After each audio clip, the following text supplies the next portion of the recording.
네. 네, 안녕하세요. 김현정입니다. 오늘 우리 중소벤처기업 코칭 컨설팅 협회 저희 수요 특강 시작을 하도록 하겠습니다. 잠시만요. 저희 약간 내부적으로 저희가 그러니까 늘 외롭게 혼자서 이제 수요 특강을 온라인으로 진행을 하다가요. 오늘은 많지는 않지만 관객을 좀 모시고 저희 협회 사무실에서 진행을 하도록 하겠습니다. 네. 저희 오늘의 주제는 이제 신년을 맞아서 어떤 주제를 좀 하면 좋을까 제가 좀 고민을 해 봤습니다. 그래서 그래도 우리 새해에 언제나 올해의 계획을 세우고 또 어떻게 하면은 좋을까 이런 것들에 대해서 고민해 보시는 분들이 많으실 것 같아서 그런 주제로 제가 잡아 봤습니다. 그래서 오늘의 주제는 "코치는 어떻게 성장하는가?" 요렇게 잡아 봤어요. 그래서 오늘 할 얘기는 어떻게 보면 약간 사담들입니다. 사담들이고 이 코칭이라고 하는 그 필드의 성장과 그 안에서 그 개인들이 어떻게 이 필드를 성장시켰는지 그 부분에 대해서 여러분들하고 좀 이야기를 나누고 싶어요. 제 이야기를 할 거고요. 그리고 우리 분야의 빅네임들에 대해서도 여러분들과 이야기를 좀 나눠 보도록 하겠습니다. 예. 일단은 제가 어떤 사람이냐 뭐 끊임없이 들으셨을 거예요. 끊임없이 들으셨고 제 수업을 들었거나 다른 현장에서 제가 제 소개를 많이 이제 좀 하고 있는데요. 제가 코치로 성장하게 된 그 부분에 대해서 여러분들하고 좀 개인적인 이야기를 좀 나누도록 하겠습니다. 그런 게 있어요. 그러니까 1900 년대 초반에 그 과학자들이 "한 개체의 발달은 종의 발달과 비슷하다." 이런 이야기를 하신 분이 계셨거든요. 근데 음. 그거는 아니래요. 그거는 아니긴 하지만 그 부분에 있어서 굉장히 많은 사람들이 그것에 동의를 하는 면이 있기 때문에 그 이야기가 100 년이 지난 지금도 내려오는 게 아닐까라는 생각이 인제 듭니다. 그래서 이 필드가 코칭이라고 하는 필드가 성장을 한 이야기 그리고 그 안에 있는 개인이 성장을 한 이야기가 여러분들이 또 성장을 하는 데 있어서 도움이 될 것 같다라는 생각이 좀 들어서 제 이야기를 제가 어떻게 코치가 되었고 성장이 하게 되었는지 그 부분의 이야기를 좀 먼저 나눠 보도록 할게요. 그리고 오늘은요. 제가 신년을 맞아서 약간 특별 세션 제가 말씀드렸잖아요. 그래서 여러분들이 가지고 계신 그 질문이라든가 코칭과 관련된 그리고 코치로 내가 성장하기 위해서 어떤 것들이 필요한지 그런 부분에 대한 고민을 채팅창에 좀 남겨 주시면 좋겠어요. 그러면 제가 그거를 이따가 쉬는 시간에 좀 남겨 주세요 그러면 쫙 올려 주실 거잖아요. 그러면 고걸 보고 또 제가 대답을 하면서 여러분들을 인제 한 분 한 분 이렇게 뵙지는 못하지만 그런 것들에 대해서 쪼끔 풀어 드릴 수 있는 그런 시간을 좀 마련을 하려고 합니다. 예. 그러면은 제가 어떻게 코치로 성장했는지 이야기를 좀 나눠 보도록 할게요. 제가 고등학교 때였어요. 고등학교 1 학년 때였는데 그때 인제 뭐 인제 대충 제 나이를 아시는 분들이 있을 거예요. 그때는 여행자유화가 풀린 지 인제 얼마 안 됐을 때였기 때문에 기본적으로 외국에 나갔다 온 사람들이 별로 숫자가 없었어요. 그 숫자가 별로 없는 와중에 저희 영어 선생님께서는 미국에서 좀 살다 오신 분이었거든요. 그래서 그분이 이런 이야기를 하십니다. "미국에 가면 말이야 뉴욕이라는 데가 있어. 근데 월스트리트라는 데가 있다. 거기에 가면 뱅커들이 있는데 돈을 무지무지하게 많이 벌어. 그래서 이 사람들은 돈을 무지무지하게 많이 벌어서 은퇴를 할 때 섬이나 성을 사서 은퇴를 해." 이렇게 얘기를 하는 거예요. 그 얘기를 1988 년, 89 년이었구나. 89 년에 들으면서 제가 진짜 막 되게 뭔가 환상의 세계 같은 그런 느낌이 이제 들었거든요. 근데 그분이 또 하신 말씀이 "거기에 가면 그런 사람들 말고 다른 일을 하는데 그런 사람들 못지않게 돈을 버는 사람이 있어. 그런 사람들이 뭐 하는 사람들이냐면 그 사람들을 상담해 준 사람들이야. 그래서 어땠니? 그랬어? 그랬구나. 아 그래? 그래. 그러면은 잘 가. 다음 주에 만나." 이제 이렇게 하면서 그 사람들만큼 돈을 번다는 거예요. 그 얘기를 듣는 순간 또다시 저한테 환상의 뭔가가 펼쳐졌습니다. '야 나는 저거는 할 수 있겠다.'라는 생각이 인제 들기 시작을 했어요. 그래서 그 월스트리트라고 하는 곳 제가 알지도 못하는 곳이지만 그곳에 있는 사람들처럼 내가 누군가의 굉장히 성공적인 사람들의 이야기를 들어 준다면 굉장히 직업으로 멋있을 거라는 생각이 이제 들었습니다. 그런 생각을 이제 잠깐 하고 이렇게 둘러보다 보니까 제 주변에, 그러니까 성공적인 사람들도 굉장히 어려움을 많이 겪는 것들을 이제 제가 보게 되었어요. 대표적인 분이 이제 저희 어머니신데, 사업을 하셨는데, 그러니까 사업은 잘 됐어요. 근데도 언제나 좀 되게 힘들어하시고 막 힘들어서 우실 때도 있으시고, 이제 이런 것들을 제가 보면서 '아, 저런 사람들은 정말 도와주면 좋겠다.'라는 생각이 들었죠. 그리고 제가 이제 왕따를 당한 얘기는 여기저기서 하도 많이 해 갖고 이제 되게 유명한 스토리입니다. 2년 동안 인제 뭐 어떻게 보면 집단 따돌림을 이제 당했는데, 그때 인제 제가 또다시 생각을 했습니다. '나는 학교에서 하라는 대로 다 하고 선생님들이 하라는 대로 다 하고, 그래서 다 하는데 다 가졌는데 애들이 나를 너무 미워한다.' 그러고 나서 인제 돌아보니까 가난하고 어려운 사람들을 도와주는 직업은 있는데 이렇게 잘하는 사람을 도와주는 직업은 없더라는 거죠.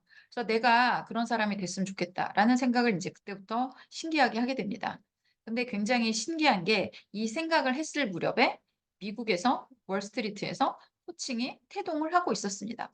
나중에 제가 코칭에 대해서 인제 연구를 해 보니까 요 시기 1980 년대 후반 그리고 90 년대 초반, 이때 월스트리트를 중심으로 해서 아까 우리 영어 선생님이 이야기를 한 그런 정신과 의사라든가 뭐 심리 상담사라든가 다양한 전문성을 가지고 있는 사람들이 이 CEO들을 코칭을 하는 것들이 일어나기 시작을 했어요. 예를 들어서 그런 겁니다. CEO들 같은 경우는 굉장히 스트레스를 많이 받잖아요. 의사결정이라든가 이런 데 있어서 스트레스를 인제 많이 받다 보니까 무언가 도움을 받아야 될 때가 인제 있어요. 근데 그 도움을 받아야 되는 그 순간에 누군가에게 "내가 도움을 받는다." 그래서 만약에 정신과를 내가 간다. 그러면 이게 소문이 나면 굉장히 골치가 아파집니다. 음 저는 인제 상담 교육을 받은 사람이잖아요. 그래서 상담 교육할 때 그런 거를 해요. 상담소는, 그때가 인제 뭐 벌써 한 20여 년 전이긴 하지만 그렇게 얘기했어요. 상담소는 상담소만 있는 건물은 있으면 안 된대요. 어 그러면 그 상담 건물에 들어가면 '쟤 상담받으러 가는구나.'라고 하면서 그 사람한테 사람들이 어떤 딱지를 붙이게 되면서 불이익을 줄 수가 있기 때문에 상담소는 언제나 복합 건물 안에 들어 있어야 된다라고 이야기를 합니다. 그래서 제가 인제 다녔었던 그 학교에서도 상담소 같은 경우는 그 건물에 뭐 4 층, 5 층이 있는데 뭐 지하는 컴퓨터실이고 뭐 1 층은 강의장이고 이런 건물에 들어 있어요. 그래서 이 그 상담을 받으러 다닌다라고 하는 것들이 이 리더들한테는 어떤 리스크로 작용이 될 수가 있기 때문에 이거를 필요로 하지만 그거를 받으러 갈 수 없는 어떤 뭐 약간 딜레마 같은 상황이 이제 된다라는 거죠. 그래서 생각을 해낸 게 뭐냐? 그 사람들을 회사로 불러들이는 겁니다. 예. 그래서 그 코칭이라는 이름을 붙여서 뭐 아니면 컨설팅이라는 이름을 붙여서 정신과 의사를 불러들이고 심리학자들을 불러들이고 또 어떤 전문가들을 불러들이고, 그렇게 하면 그때는 이제 이 안에서 들어와서 하게 되면 저 사람이 문제가 있어서 정신과를 가는 게 아니라 '아, 저 사람이 정신건강을 챙기는구나.' 이런 식으로 보여질 수도 있고, 그리고 드나드는 것이 또 그렇게 티가 안 날 수가 있다라는 거죠. 그러면서 이제 10 배를 받는 거예요, 돈을. 음. 이게 코칭으로 이제 시작이 되었습니다. 그래서 이게 80 년대 혹은 인제 역사를 이야기를 하는 사람들은 뭐 1700 년대 뭐 그전에 뭐 어쩌고 막 이렇게 얘기하는 사람들도 되게 많긴 하지만, 우리가 지금 알고 있는 코칭은 고렇게 시작이 인제 되었습니다. 그래서 요게 institutionalize라고 해서 이 기관에 들어와서 인제 개인들이, 이런 개인 정신과 의사나 뭐 이런 상담가들이 아니라 이런 기관에 들어온 것이 90 년대 초반이라고 이야기를 하고 있어요. 그래서 미국도 마찬가지고 이때, 예, 인시아드에서도 이런 코칭 프로그램이 생기게 됩니다. 그래서 그 인시아드에 우리 맨프레드 교수님 사진이 너무 할아버지 사진인데, 얘 지금 우리 이 맨프레드 교수님 80 넘으셨거든요. 한동안 굉장히 샤프한 사진을 많이 올리셨 갖고 약간 '저건 아닌데.' 싶었는데, 너무 현실적인 사진을 보니까 또 갑자기 가슴이 좀 아프긴 하네요. 예. 많이 늙으셨네요. 근데 하여튼간 이분이 쌩쌩했을 때 30 대, 40대 이때예요. 그쵸. 예. 그래서 그 42 년생이니까 90 년에 뭐 한 40대 정도 되셨을 때, 그때 인시아드에서 이 코칭 프로그램을 시작을 하십니다. 그래서 CEO들 대상으로 해서, 그래서 부사장급 이상들만 코칭을 하는 프로그램을 이때부터 시작을 하게 돼요. 그리고 이분이 이 연구를 엄청나게 많이 하시는 분이거든요. 그래서 보통은 이제 그 대학 교수들이 뭐 이렇게 연구 논문을 쓰는데 1 년에 뭐 몇 개 썼다 뭐 인제 그렇게도 이야기를 하는데 이분은 여태까지 연구 논문만 한 400편 넘게 한 500편 가까이 쓰신 분이고요. 그리고 책도 한 제가 생각할 때 한 60권 쓰신 것 같아요. 그래서 엄청나게 그 프로덕티브한 학자다 이렇게 말씀을 드릴 수 있습니다. 그래서 이분이 이제 이 리더십에 대해서 연구를 쭉 해 오셨고 그래서 이분이 그 리더십을 학문 분야로 만든 8명 뭐 이렇게 인제 뽑는데 그중에 한 분이에요. 근데 미국 바깥에는 이분이 인제 유일합니다. 물론 이분도 하버드에서 인제 학위를 받으셨기 때문에 뭐 정확하게 '미국 사람이 아니다.'라고 얘기하기는 좀 곤란한 것 같다는 생각이 들긴 하는데 하여간 이분께서 이 리더십 분야에서도 연구를 되게 많이 하고 그거를 베이스로 해서 또 이분이 국제공인 정신 분석가시거든요. 그거를 인제 해서 인시아드에서 코칭 프로그램을 이제 만들게 됩니다. 그래서 이분이 또 개인 커리어를 어떤 식으로 발전시키면서 성장하셨는지에 대해서는 제가 쪼끔 이따가 또 다시 한번 설명을 좀 드리도록 하겠습니다. 그래서 인시아드에서 이 뭐 그리고 미국에서도 마찬가지로 90 대 초반에 드디어 코칭이 인스티튜셔널라이즈가 인제 되게 됩니다. 그래서 컨설팅 앤 코칭 포 체인지라고 하는 프로그램이 이제 2000 년에 열리게 돼요.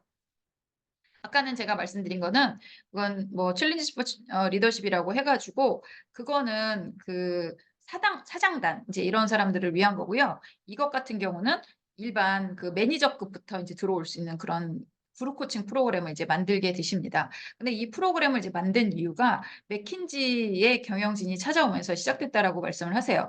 제가 이 인시아드의 프로그램의 역사와 현황과 뭐 효과성과 이런 것들을 연구를 해 가지고 제가 박사 논문을 받았거든요.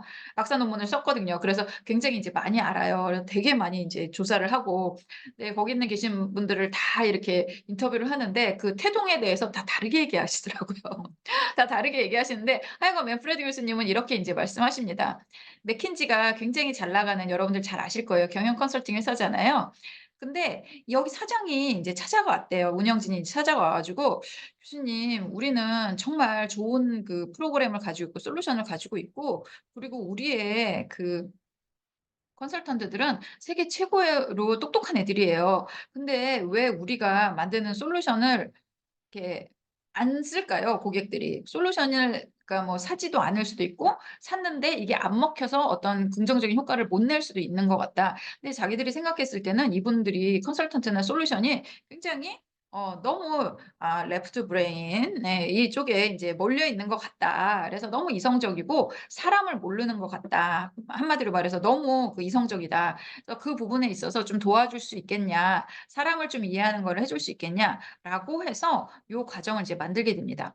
그래서 처음에는 이 과정이 그 비학위 과정으로 인제 시작이 돼요. 그래서 컨설팅 앤 코칭 포 체인지라고 하는데 요게 10년 동안 굉장히 잘 되고 그리고 워낙 공부를 많이 시키거든요. 그랬기 때문에 그 프랑스에서 요구하는 석사에 요구하는 그 공부량이라든가 뭐 그 공부 수업 시간이라든가 이런 것들에 다 부합을 하거든요. 그래서 이거를 나중에 그 10년 후에 마스터 과정으로 인제 만듭니다. 그래서 마스터 과정으로 만들어서도 작년까지만 해도 이 CCC라는 이름으로 그게 운영이 됐었어요. 그래서 거기는 이그제큐티브 마스터 프로그램을 인제 주는데 올해는 그게 완전히 바뀌어서요. 여러분들이 찾아보면 CCC의 흔적은 찾아볼 수가 없고 인시아드 홈페이지에 들어가셔서 마스터 이그제큐티브 마스터 인 체인지 이렇게 for change인가 요렇게 찾아보시면 요 프로그램이 그 인제 비학위 과정에서 학위 과정이 돼서 지금 이제 열리고 있는 과정이라는 걸 석사 과정이라는 걸 아시게 될 겁니다. 그래서 이거는 그룹 코칭으로 완전히 이루어지고 있고요. 그리고 이거는 코칭을 받으면서 코치로 성장을 하는 프로그램입니다. 그래서 여기서 이 과정을 이제 이수한 사람들 중에서 뭐 일부가 굉장히 훌륭한 코치로 성장을 해서 캐치 더 브리스 인스티튜트 그러니까 우리 맨프레드 교수님 이제 그 가족 기업이죠. 그래서 그거 안에서 코치로 활동을 하고 있고 저도 그중에 한 명으로 활동을 하고 있습니다. 그래서 이분께서 이 그룹 코칭 프로그램을 만들어서 지금은 이거를 1 년에 3 번을 오픈을 해요. 한 번 오픈할 때마다 한 35명 정도씩 뽑는다고 이야기를 합니다. 그래서 35 명이 들어오고 그리고 이제 35 명이 이제 대그룹 하는 강의장에서 티칭을 이제 좀 하죠. 그래서 티칭을 하고 그리고 소그룹으로 나뉘어져서 거기서 또 인제 소그룹 코칭을 하고 다시 대그룹으로 몰려와 가지고 다시 한번 랩업을 하는 그런 패턴을 이용을 한 인시아드만의 방식으로 그룹 코칭하는 방식을 인제 만드셨고, 어떻게 보면 이제 예전부터 있었던 거를 약간 이제 개발을 하신 거예요. 그러니까 약간 쪼끔 더 진화를 시키신 거죠. 고런 식으로 하는 프로그램이 이제 반복되는 프로그램이 이제 인시아드 모델로 자리를 잡게 됐고, 저희 협회에서도 그 모델로 코칭을 하고 있고, 그리고 이제 이 과정에 대해서 효과성에 관한 과학적 연구도 계속적으로 이루어지고 있습니다. 그래서 저도 요 효과성에 대해서 박사 논문을 이제 썼고, 또 다른 또 학생도 인제 뭐 쓰고 뭐 그러더라고요. 그래서 이 프로그램 자체도 효과성을 굉장히 과학적으로 많이 검증을 한 프로그램이 인제 생기게 되었다. 그래서 지금은 이게 1 년에 3 번이 열려요. 그래서 1 년에 105 명이 입학하고 105 명이 예 졸업을 하는 엄청나게 인기 있는 프로그램이 인제 되었습니다. 비싸기도 엄청나게 비싸거든요. 등록금만 1 억이 넘어요.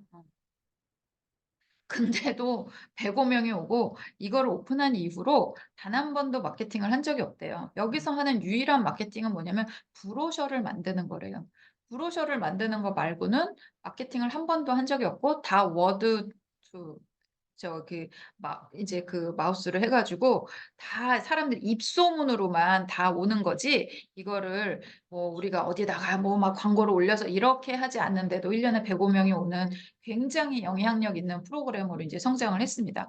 그런 면에서 이 맨프레드 교수님께서 어떻게 보면은 코칭의 대중화 및 그리고 코치를 양성하는 일, 이런 데 있어서 굉장히 역사적인 일을 저는 이루셨다라고 생각을 하거든요. 그리고 또 이분이 이룬 어떤 역사적인 또 성취, 그 부분에 대해서 또 좀 이따가 다시 한번 또 말씀을 드리도록 할게요. 예. 그래서 인제 2010 년이 인제 되었습니다. 그래서 그때 제가 박사 논문을 쓰겠다고 인시아드에 찾아가요. 근데 이 인시아드에서 제가 아까 말씀드린 것처럼 90 년대 초반부터 사장들을 대상으로 한 그룹 코칭 뭐 이런 것들이 계속 이어졌고요. 인시아드에서 이건 작년까지 이루어졌습니다. 작년 12 월까지 인제 이루어졌고, 그리고 지금은 아까 말씀드린 어 교수님의 개인 컨설팅 펌인 캐치드 브리스 인스티튜트에서 KDVI라고 하는데, KDVI에서 시작을 하게 됐습니다. 그래서 전에는 인시아드에서 할 때는 굉장히 비쌌거든요. 근데 이제 개인 펌에서 하시면서 살짝 이제 가격이 떨어졌어요. 그래서 저도 '한번 들어가 볼까.' 뭐 이런 생각을 하고 있습니다. 그래서 교수님 80 살까지 이 과정을 이제 쭉 운영을 하시게 된 거고요. 저는 이제 2010 년에 이 과정에 대해서 연구를 하러 인시아드에 인제 가게 됩니다. 그 당시에 제가 인제 콜롬비아 대학을 다니고 있었어요. 네, 그때 인제 콜롬비아 비즈니스 스쿨하고 제가 있었던 티처스 칼리지하고 이렇게 조인트로 해 가지고 코치 양성 프로그램을 만들었어요. 제가 있었을 때. 예, 있었을 때 그 프로그램이 이제 좀 만들어졌고요. 그리고 인제 인시아드, 그러니까 저는 여기 콜롬비아 소속의 학생이고요. 그리고 인시아드에는 제가 방문 연구원으로 인제 갔습니다. 그래서 초빙 연구원으로 가서 거기 있는 거를 다 인제 연구를 한 거죠. 제가 아까 말씀드린 것처럼 박사 논문을 쓰고. 근데 이거를 돈을 누가 대줬냐? 예, 하버드 의대에서 돈을 대줬어요. 그래서 인스티튜트 오브 코칭이라는 코칭 연구 기관이 있습니다. 그 연구 기관이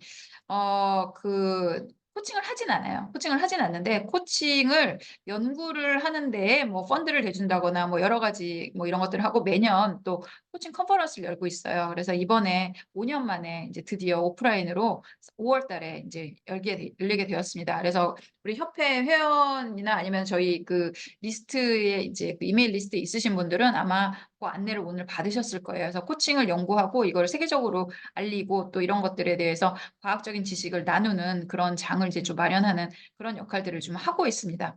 그래서 제가 인시아드에 이 프로그램을 연구를 한다라고 했더니 난리가 났어요. 그러니까 제가 인제 맨프레드 교수님한테 배우고 싶었고 거기 가서 박사를 좀 하고 싶었는데, 맨프레드 교수님은 아까 제가 말씀드린 것처럼 이그제큐티브 에듀케이션에 인제 여기에 전념을 하시기 위해서 과를 나오셔서 박사 학생을 받지를 못하셨어요.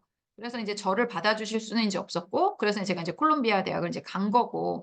그런데 내가 인시아드에서 이거를 배우고 싶은 마음은 있고, 그래서 제가 생각을 해낸 게 '아, 인시아드에 가서 내가 이걸 갖다가 여기 가 갖고 이걸 연구를 해서 내가 박사를 받아야겠다.'라고 생각을 한 거죠. 근데 교수님께서 굉장히 흔쾌히 기회를 주셨습니다.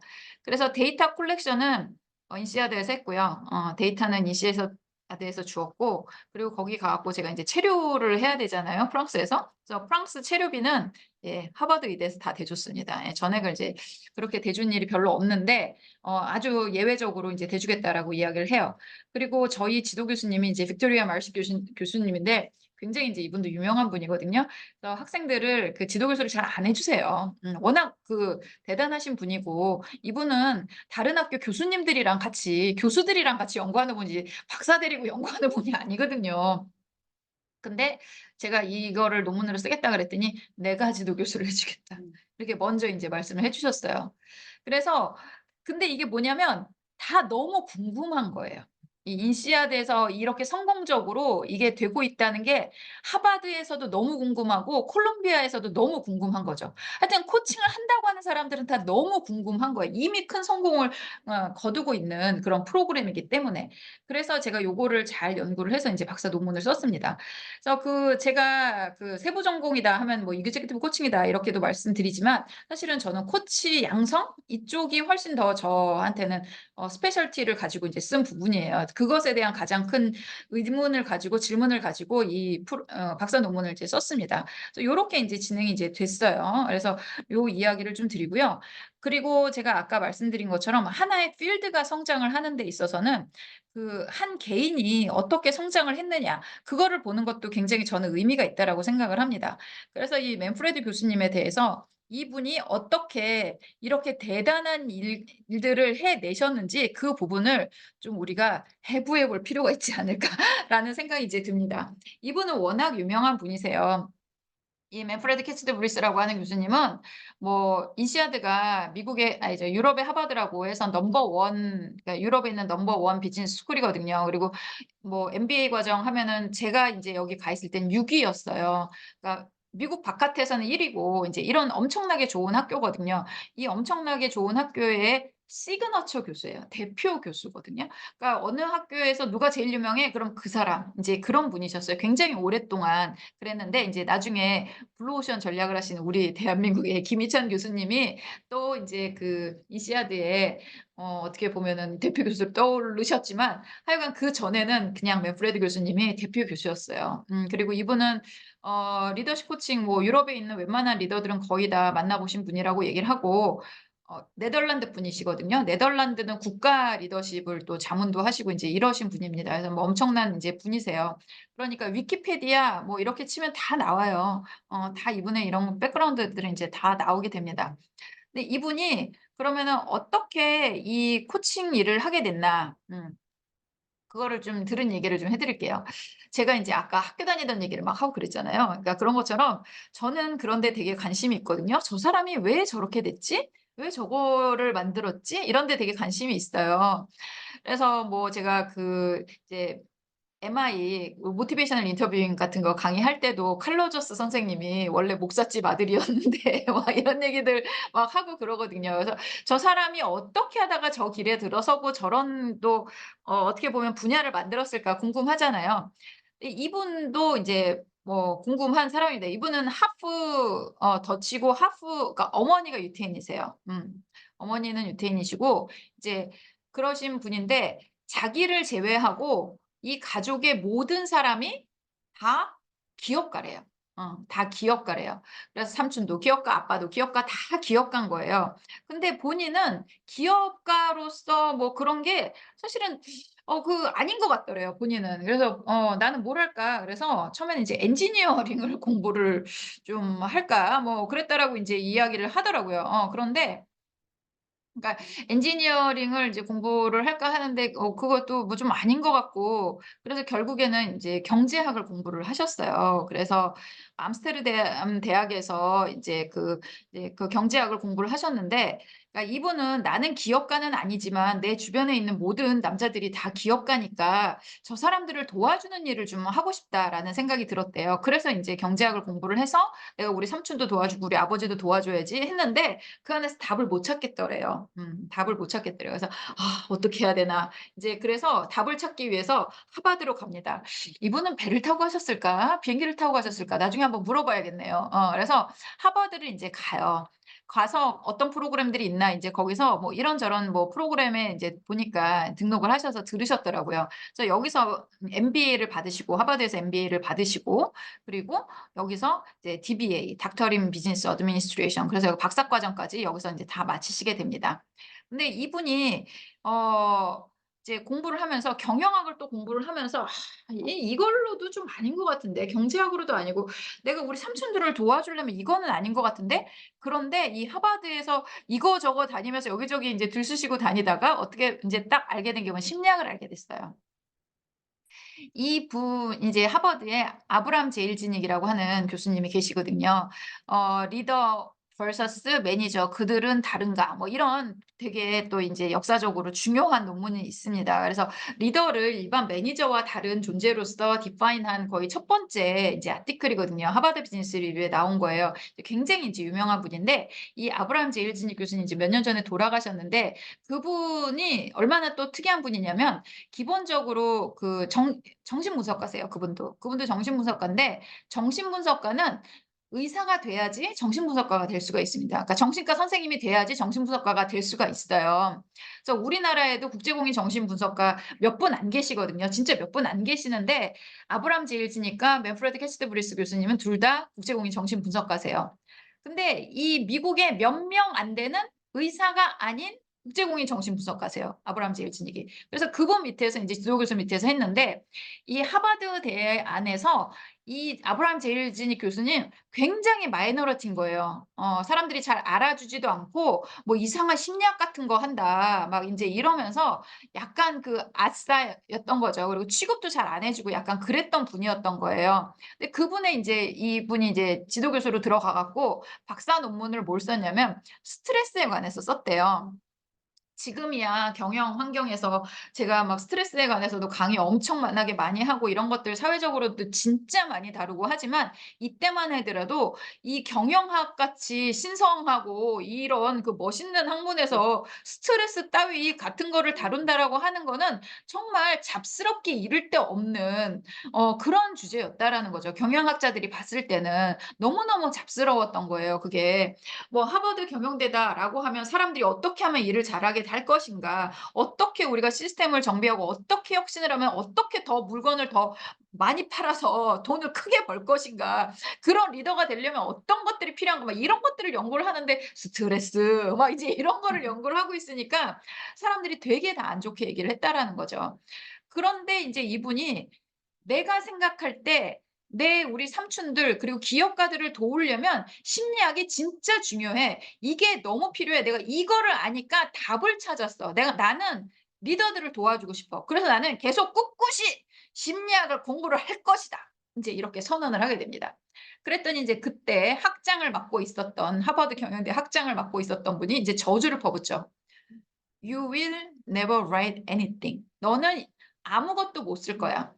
그러니까 교수가 된다라고 하는 거는 학자가 된다라는 거고 학자가 된다라는 거는 이제 이런 아티클 논문을 쓴다라는 거죠. 근데 너 그런 마이너하고 잡스러운 걸로 너 쓴다 그러면 너 인제 아무것도 못 써. 너는 그러니까 학사료도 뭐고 다 끝이야. 인제 이렇게 얘기를 했대요. 그래서 거의 하버드에서 쫓겨나셨어요, 이분이. 그러고서는 그다음부터 포기하지 않고 전 세계를 돌아다니면서 나를 이 정신 그 국제 그러니까 정신분석가로 수련을 해 주실 수 있는 데를 이제 찾아다닙니다. 근데 인제 이분이 그때 이제 결혼을 하시고 생계도 책임을 져야 되는 거였어요. 그래서 가족들을 데리고 막 캐나다를 가고 막 프랑스를 가고 하여튼간 우여곡절을 인제 다 겪어요. 근데 우여곡절을 겪었다고 하면서 인제 뭐 그 교수를 한 데를 보니까 뭐 캐나다에서 제일 좋은 학교가 맥길 유니버시티거든요. 뭐 거기서 교수하시고 뭐 그래서 뭐 내가 그래서 "야 내가 프랑스까지 굴러 들어왔지." 그래 놓고 인시아드에 교수하시고 하여튼 그런 거예요. 그래서 뭐 쫓겨나 갖고 뭐 되게 뭐 어디 가 가지고 마이너리티로 막 그럴 줄 알았더니 아니야. 다 넘버 원 대학에서 이제 교수하시면서 그래서 그 캐나다와 그리고 자기를 이 정신분석 그 전문가로 수련을 해줄 수 있는 곳을 찾아서 전 세계를 이렇게 돌아다니다가 결국에는 인제 이분이 국제공인 정신분석가가 되십니다. 이분도 전 세계적으로 몇 명 안 되는 의사가 아닌 정신과 의사가 아닌 그러니까 의대를 나오지 않은 예 국제공인 정신분석가세요. 그러니까 굉장히 특이한 이력을 가지셨죠. 그러니까 이분은 그런 거예요. "야 경영학이고 뭐 나발이고 이게 중요한 게 사실은 아니지 않겠니? 그게 중요한 게 아니라 사실은 중요한 게 뭐겠니? 네가 얼마나 경영을 잘하느냐 이게 중요한 거잖아. 이걸 어디서 가지고 왔고 이런 거는 그렇게 내가 생각할 때 중요한 것 같지가 않아."라고 이분은 생각을 하십니다. 그래서 이분이 늘 이제 뭐 책 같은 데 자주 나오는 그 프레이즈가 있어요. 어 "I do whatever works." "나는 되는 건 다 한다." "I want to help people." "나는 사람을 돕고 싶다. 사람들을 돕고 싶다." 인제 이렇게 인제 말씀을 하십니다. 그러면서 인제 이 분야를 사실은 인제 만드시게 된 거죠. 그러고 인시아드에 와서 교수 생활을 하시면서 리더십의 강의를 끝내주게 잘해서 뭐 매년 MBA에서 강의 평가 1 등 을 하시면서 이제 쭉 성장을 하셨어요. 그렇게 해서 이제 강의 평가도 굉장히 잘 받고 뭐 유명해지고 여기저기서 컨설팅도 이제 많이 받으시고 이제 이렇게 인제 성장을 하시다가 아까 제가 말씀드린 그 CEO들을 코칭하는 프로그램을 이제 만드신 거죠. 이분이 이제 그거를 만드신 거예요. 그래서 그 프로그램이 이제 좀 잘 된 거죠, 한마디로 말해서. 근데 여러분 제가 아까 말씀드린 것처럼 이게 90 년대 초반이라고 말씀드렸어요. 근데 이분이 그전까지 사실은 굉장히 훌륭하게 리더십 연구 분야에서 커리어를 많이 쌓으시고 훌륭한 데 교수님이시기도 하지만 그때가 인제 50살 때예요. 40 년생이니까. 50살 정도 50대 초반에 그 프로그램을 시작을 하신 거거든요. 그렇게 해서 지금 30년 동안 이 대단한 거를 인제 이루어 오신 겁니다. 그래서 여러분들의 나이가 몇 살이건 그건 상관없어요. 50 살에 시작을 해도 대가가 되고 1 년에 100 명씩 몰려 들어오는 그래서 '도대체 매출이 얼마야?' 그리고 세계적인 영향력을 이런 가질 수 있는 사람이 될 수 있다라는 걸 저는 여러분들한테 좀 말씀을 좀 드리고 싶습니다. 그래서 여러분들이 쭉 여러분들의 커리어를 쌓아 오시고 그리고 여러분들이 어떤 "코칭을 하신다."라고 하는 건 "늦은 때는 절대 없다."라는 제가 말씀을 좀 드리도록 할게요. 그래서 이분은 이렇게 이제 그 개인의 커리어를 쭉 이어서 성장을 해 오신 겁니다. 그래서 이 코치님은 이렇게 성장을 하신 거예요. 그래서 맨프레드 캐치드 브리스라고 하는 그 이름은 이렇게 해서 이제 알려지게 되었죠. 근데 제가 오늘 또 여러분들한테 소개해 드리고 싶은 분이 이제 있어요. 에이미 에드먼드슨이라고 하는 교수님입니다. 예. 그 에이미 에드먼드슨이라고 하는 이 교수님은 지금 하버드 경영대학교 교수님이세요. 이분이 이제 뭘로 유명하냐? 사이콜로지컬 세이프티로 유명합니다. 근데 어느 정도로 유명하냐? 그 뭐 비즈니스 띵커들 이런 거를 꼽는 그런 프로그램들이 인제 있어요. 예. 그 프로그램들이 인제 있는데 그 사이트가 인제 있는데 그 사이트에서 근데 경년으로 이거를 갖다 업데이트를 하거든요. 근데 2021년 그리고 2023년 여기서 1 위를 한 가장 전 세계에서 가장 영향력 있는 예 경영 사상가 1 위를 21 년과 23 년에 두 번 연속으로 한 분이 이 에이미 에드먼드슨 교수입니다. 그리고 이분의 주요 주제는 Psychological Safety예요. 음. 그리고 이분이 아까 제가 말씀드린 하버드 인스티튜트 오브 코칭 연구원의 굉장히 핵심 멤버로 인제 일을 하고 계세요. 그래서 Psychological Safety라고 하는 거는 뭐냐면 그러니까 내가 그 회사에서 업무와 관련된 어떤 이야기를 하더라도 비난받거나 조롱받거나 과도한 책임을 묻지 않는 그런 안전한 환경이라고 생각을 하는 것이 조직 문화에서 굉장히 중요하고 '우리는 이거를 지향을 해야 된다.'라고 하는 거를 인제 이분이 주장을 하신 거죠. 사실은 이 개념은 1990 년대에 나옵니다. 제가 이분도 사실은 이분 그 이론이라든가 이런 것도 옛날부터 좀 공부를 했어요. 왜냐면은 제 인제 박사과정 있을 때 아까 제가 말씀드린 빅토리아 말시 교수님께서 팀러닝의 대가셨거든요. 근데 이 에이미 에드먼드슨 교수님도 팀러닝의 대가입니다. 그래서 이분이 티밍이란 책을 쓰셨거든요. 그래서 팀 안에서 사람들이 인제 하는 그런 그게 생기는 일 뭐 그 안에 역동 이런 것들에 대해서 이야기를 하는데 그 안에서 이제 학습에 관해서 이야기를 하시는 거예요. 그래서 이 팀에서 우리가 같은 팀이 인제 있으면 일을 각자 하잖아요. 그러면 여기서 일을 하면서 각자 배우는 게 있다란 말이죠. 내가 일을 하면서 '아 이럴 땐 이렇게 하는 게 더 좋구나.'라는 걸 알게 되면 이걸 나 혼자 갖고 있는 게 아니라 우리 팀에게 알려서 우리 팀이 다 같이 알고 그다음에는 그 방식을 같이 트라이해서 잘 되게끔 하는 것. 이게 인제 팀 러닝이거든요. 그래서 팀 러닝을 하려면 이 안에서 사람들끼리 신뢰도 있어야 되고요. 그리고 커뮤니케이션도 잘 돼야 되고요. 그리고 그것을 같이 성찰할 수 있는 능력이 있어야 된다라고 저희 지도 교수님이 논문을 쓰신 분이셨어요. 근데 인제 그렇게 해서 팀 러닝에서 중요한 요소들을 얘기를 많이 하는데 이 에이미 에드먼드슨 교수가 그때 이야기를 한 게 이 사이콜로지컬 세이프티예요. 내가 이 안에서 안전하냐? 이거를 느껴야지 사람들이 팀 러닝을 한다는 거죠.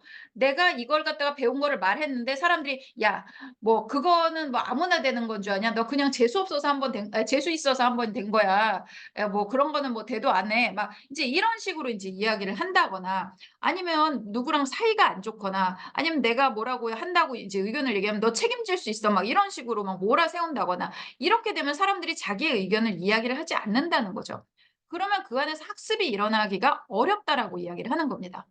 그런데 이게 인제 2000년 넘어오면서 이 조직에 대한 연구들이 예전에는 공장 중심의 연구들이 대부분이었어요. 왜냐하면 미국 산업은 이제 제조업이 인제 옛날에는 한때 그게 인제 메인 산업이었으니까. 근데 2000년 넘어오면서 뭐 IT 회사라든가 이런 게 워낙 커지게 되었잖아요. 그래서 베이 에리어라고 하는 샌프란시스코 인제 요쪽 부분 거기에 산업이 인제 굉장히 성장을 하면서 거기에 성장 동력 이런 것들에 대한 연구가 되게 많이 이루어지게 되었습니다. 그러면서 거기는 뭐냐면 다 새로 하는 것들이잖아요. 그러니까 뭐 거기에 있는 회사들 뭐 대표적인 거 구글, 뭐 메타, 뭐 지금은 마이크로소프트도 인제 거기 있고 뭐 다 이렇게 인제 쟁쟁한 IT 회사들도 있고 심지어는 테슬라도 거기에 있습니다. 이렇게 다 새로운 일들을 하는 그 난생 처음 보는 그런 것들을 만들어내는 사람들이잖아요. 그래서 이 사람들은 보고 따라할 게 없어요. 그래서 뭐냐면 아이디어를 내서 실행해 보고 그걸 통해서 시행착오를 통해서 배우고 그래서 다시 바꿔서 다시 인제 뭐 적용을 해 보고 이렇게 해 갖고 결국에는 무언가를 만들어내는 프로세스들을 이제 하는 사람들이기 때문에 이 안에서 팀 러닝이라고 하는 거는 진짜 너무너무 중요한 요소가 이제 되었습니다. 그래서 그 너무너무 중요한 요소를 이제 이야기를 하는데 거기에 핵심 개념이 이제 사이콜로지컬 세이프티더라는 거죠. 그래서 저는 이 개념을 이제 알고 있었어요. 이제 박사 과정에서 이제 공부를 했죠. 뭐 어딘가에 구석에서 인제 읽었죠, 한마디로 말해서. '아 이런 것도 있구나.' 그래서 한마디로 전문 용어라고 저는 생각을 했는데 어느 순간 여기저기서 막 들리기 시작을 한 거예요. 그래서 인제 알아봤더니 아리스토텔레스 프로젝트라는 거를 인제 구글에서 했어요. 그래서 팀에 대한 연구를 했습니다. 그래서 180 개의 팀을 전 세계의 팀을 연구를 하고요. 2,500 명의 사람을 관찰하고 인터뷰하고 그리고 서베이를 해서 그 사람들이 그러니까 그 저성과 팀과 고성과 팀이 어떤 차이가 있는지를 인제 연구를 쭉 했어요. 그래서 2년 동안 진짜 열심히 연구를 했더니 고성과 팀에는 있고 저성과 팀에는 없는 게 뭐냐? 찾아낸 게 이 심리적 안정감이란 개념이었어요. 그러면서 이게 정말 아주 그 폭발적인 인기를 이제 이끌게 됩니다. 그래서 엄청난 인제 그 개념이 이제 되었어요. 그래서 "이게 되게 되게 중요하다."라고 하면서 그게 인제 막 일반인들한테도 막 하고 그다음에 이분이 그래서 쓰신 책이 Fearless Organization 예 두려움 없는 조직이라는 이제 책을 쓰셨죠. 그래서 저도 이 개념을 인제 알고서 '아 이거를 한국 사람들한테 알려야겠다.'라고 해 갖고 최고의 팀을 만드는 뭐 심리적 안정감 이런 책을 썼어요. 거의 같은 시기에 인제 나왔거든요. 저는 이분이 그 책을 쓴 줄 알았으면 그냥 제가 번역을 했을 거예요. 그런데 몰랐어요. 그래서 저는 그냥 미국에서 나온 이분의 연구와 티밍이라는 책 뭐 이런 책들에 있는 것들을 좀 이렇게 연관해 가지고 제가 콘텐츠를 개발해 가지고 제가 책을 썼는데 있더라고요 보니까. 책을 쓰셨더라고요. 그래서 인제 개념이 인제 나온 거죠. 그래서 제가 계속 근데 심정 안정감 강의를 제가 진짜 많이 했어요. 그래서 이렇게 나에게 밥벌이를 이렇게 하게 해 주신 이 에이미 에드먼드스 교수님한테 '내가 감사의 인사라도 좀 드려야 되지 않을까.' 뭐 인제 약간 늘 그런 생각을 하고 있었죠. 21 년에 우리나라의 동아 비즈니스 포럼에 인제 온라인으로 할 때였어요. 그때 인제 거기에 연사로 나서셨고요. 그 해에 인제 하버드에서도 코칭 컨퍼런스가 21 년에 열렸는데 온라인으로 열렸습니다. 거기에 이제 거기서 그 공로상을 받으시면서 기조 연설을 인제 하셨어요. 그래서 다 온라인으로만 인제 제가 뵀거든요. 그래서 오프라인으로 인제 뵌 적이 없는데 이번에 하버드 코칭 컨퍼런스에 오프라인으로 드디어 인제 등장을 하십니다. 그래서 이제 우리 거기서 만나기로 했어요. 그래서 제가 이분이 인제 또 최근에 책을 내셨어요. 그래서 Right Kind of Wrong 이라고 해 가지고 실패와 실수에 관한 책을 이제 쓰셨거든요. 우리가 어떻게 생산적인 실수와 실패를 할 것인가 그런 부분에 대한 책을 쓰셨는데 그걸 제가 번역을 하고 싶어 가지고 막 연락을 좀 드렸더니 이미 뭐 저기 판권 넘어갔다고 인제 얘기를 하시면서 근데 인제 제가 그걸 하기 위해서 "아 교수님 저는 이런 백그라운드를 가지고 있어요." 뭐 막 인제 막 제 자랑을 뭐 한 거죠. 한마디로 말해서 저를 어필을 막 한 거죠. 그랬더니 "너무 너의 백그라운드와 이런 거에 너무 내가 진짜 너무너무 익사이티드 돼 있다. 그래서 우리 이번 컨퍼런스 때 꼭 만나자. I'm so thrilled to meet." 막 이러면서 막 우리 둘 다 막 "우리 뜨릴이야." 막 우리 막 그 만나면서 막 "너무 흥분돼." 막 이제 이러면서 지금 이 이메일이 이제 오고 갔거든요. 그래서 이분은 이제 만나게 됩니다. 근데 이분을 제가 이렇게 해서 약간 친분이 생겼다고 자랑하려고 이야기를 하는 건 아니고 이분이 제가 아까 말씀드린 것처럼 이 경영 사상가의 넘버 원을 두 번이나 연속으로 넘버 원을 차지했다는 게 우리 코치들한테 주는 의미가 저는 엄청나다라고 생각을 해요. 늘 그 경영 사상가 보면 넘버 뭐 5 안에 드는 사람들은 대부분 전략이나 마케팅 전문가들이었습니다. 여태까지는 그런 사람들이 경영학에서 되게 중요한 역할을 하는 사람들로 여겨졌어요. 근데 지금 들어보면 탑 5에 이 조직 문화나 리더십을 하는 사람들이 탑 5 안에 2 명, 3 명씩 있어요. 음. 그래서 이게 사실은 전략도 중요하고 마케팅도 중요하지만 우리 지금 살고 있는 이 비즈니스 월드에서 가장 중요한 게 뭐냐? 리더십과 조직 문화다라고 여러분들이 아시면 자긍심을 가질 수가 있을 겁니다. 그리고 우리 코치는 리더십과 어떻게 보면 이 조직 문화, 이그제큐티브 코칭이라고 하는 것들이 그것들을 개선시키기 위해서 사실은 나와 있는 툴이잖아요. 그렇기 때문에 '이 코칭의 시대가 열린 것이 아니냐.'라는 생각을 이제 좀 하게 됩니다. 그리고 아까 말씀드린 것처럼 맨프레드 캐치드 브리스라고 하는 그 교수님께서 하버드에서 그 뭐 뭐 하여튼간 그 못 들을 소리를 듣고 거의 쫓겨나다시피 하버드를 떠나셨는데 지금은 이런 사이콜로지를 아예 경영학의 개념에 이름을 제대로 붙여 가지고 사이콜로지컬 세이프티라고 하는 그런 개념을 갖고 온 분이 하버드의 종신 교수로 계시고 그리고 그분이 지금 이렇게 바깥에서도 높은 평가를 받고 있고 이 하버드 경영대학원에서도 대표 교수로 이렇게 있다라는 것이 정말 감개가 무량에 마지 않는 뭐 그런 상황이다. 이렇게 말씀드립니다. 그래서 우리가 이런 심리적인 부분에 대해서 저희 굉장히 인제 얘기를 많이 하잖아요. 뭐 Cognitive Behavioral Therapy에서 뭐 인지 치료에 대해서도 저희가 인지 행동 치료에 대해서도 다루고 이제 뭐 올해는 뭐 트라우마 같은 것도 인제 저희가 이야기를 할 거고 이 심리학에 대해서 굉장히 인제 많은 이야기를 하죠. MI도 다 심리학 베이스로 하는 거고. 그래서 심리학을 베이스로 해서 경영 환경에서 이런 이야기를 하는 것이 결코 이상한 일이 아니라 인제는 이것이 가장 메인스트림에 자리 잡았다라는 것들에 대해서 제가 여러분들한테 말씀드리고 싶고 자부심을 가지시라고 인제 말씀드리고 싶고 방향성을 만약에 모색을 하신다 그러면 "이런 쪽의 방향성을 한번 모색해 보시라." 저는 인제 여러분들한테 그렇게 말씀을 인제 드리고 싶습니다. 그리고 에이미 에드먼드슨 교수님은 이분도 재밌어요. 아까 맨프레드 교수님이 엔지니어링 공부했다 그랬잖아요. 이분도 학사는 엔지니어링하고 디자인을 하셨어요. 음.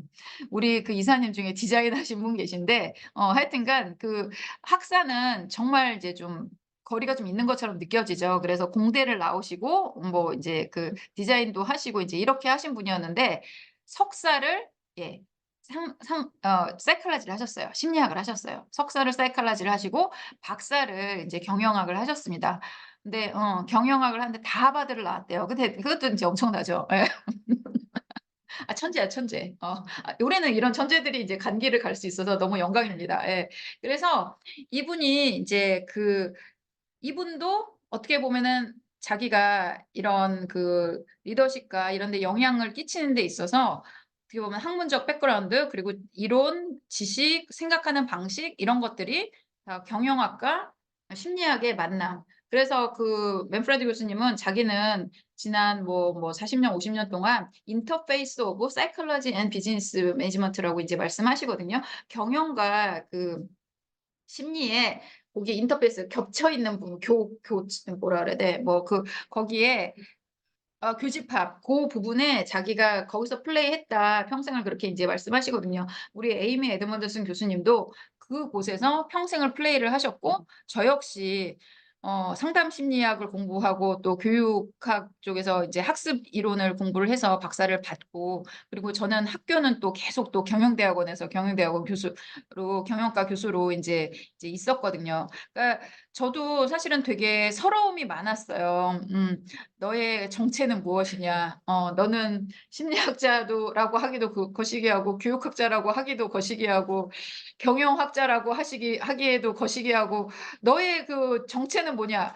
근데 저도 마찬가지거든요. 저도 내가 뭐가 뭐 이렇게 딱 인제 이 그 과의 구분은 1900 년대 초반에 만들어졌어요 미국에서. 미국에서 1900 년도 초반에 심리학과 만들고 경영학과 만들고 이렇게 만들던 시절의 그런 그 과의 구분을 아직까지 2020 년에 그거를 따지고 있다는 것 자체가 사실은 말이 안 되죠. 그 매니지먼트라고 하는 거는 옛날에 그 뭐 어떤 사람이 얘기를 하는데 "이거는 나무와 같은 게 아니에요. 자연이 아닙니다. 이건 텔레비전 같은 거라."고 얘기를 해요. 우리가 만든 거죠. 그래서 텔레비전 옛날에 브라운관이었지만 지금 다 납작한 텔레비전 보잖아요. 그래서 이게 텔레비전이 아닌 게 아니잖아요. 그러니까 이거는 우리가 개발을 한 거기 때문에 그 시대에 따라서 달라질 수가 있는 거기 때문에 우리가 옛날에는 이렇게 뭐 나누어서 이런 것들을 뭐 정체성을 따졌다라고 하면 지금은 그런 시대는 인제 아닌 것 같다는 생각이 인제 듭니다.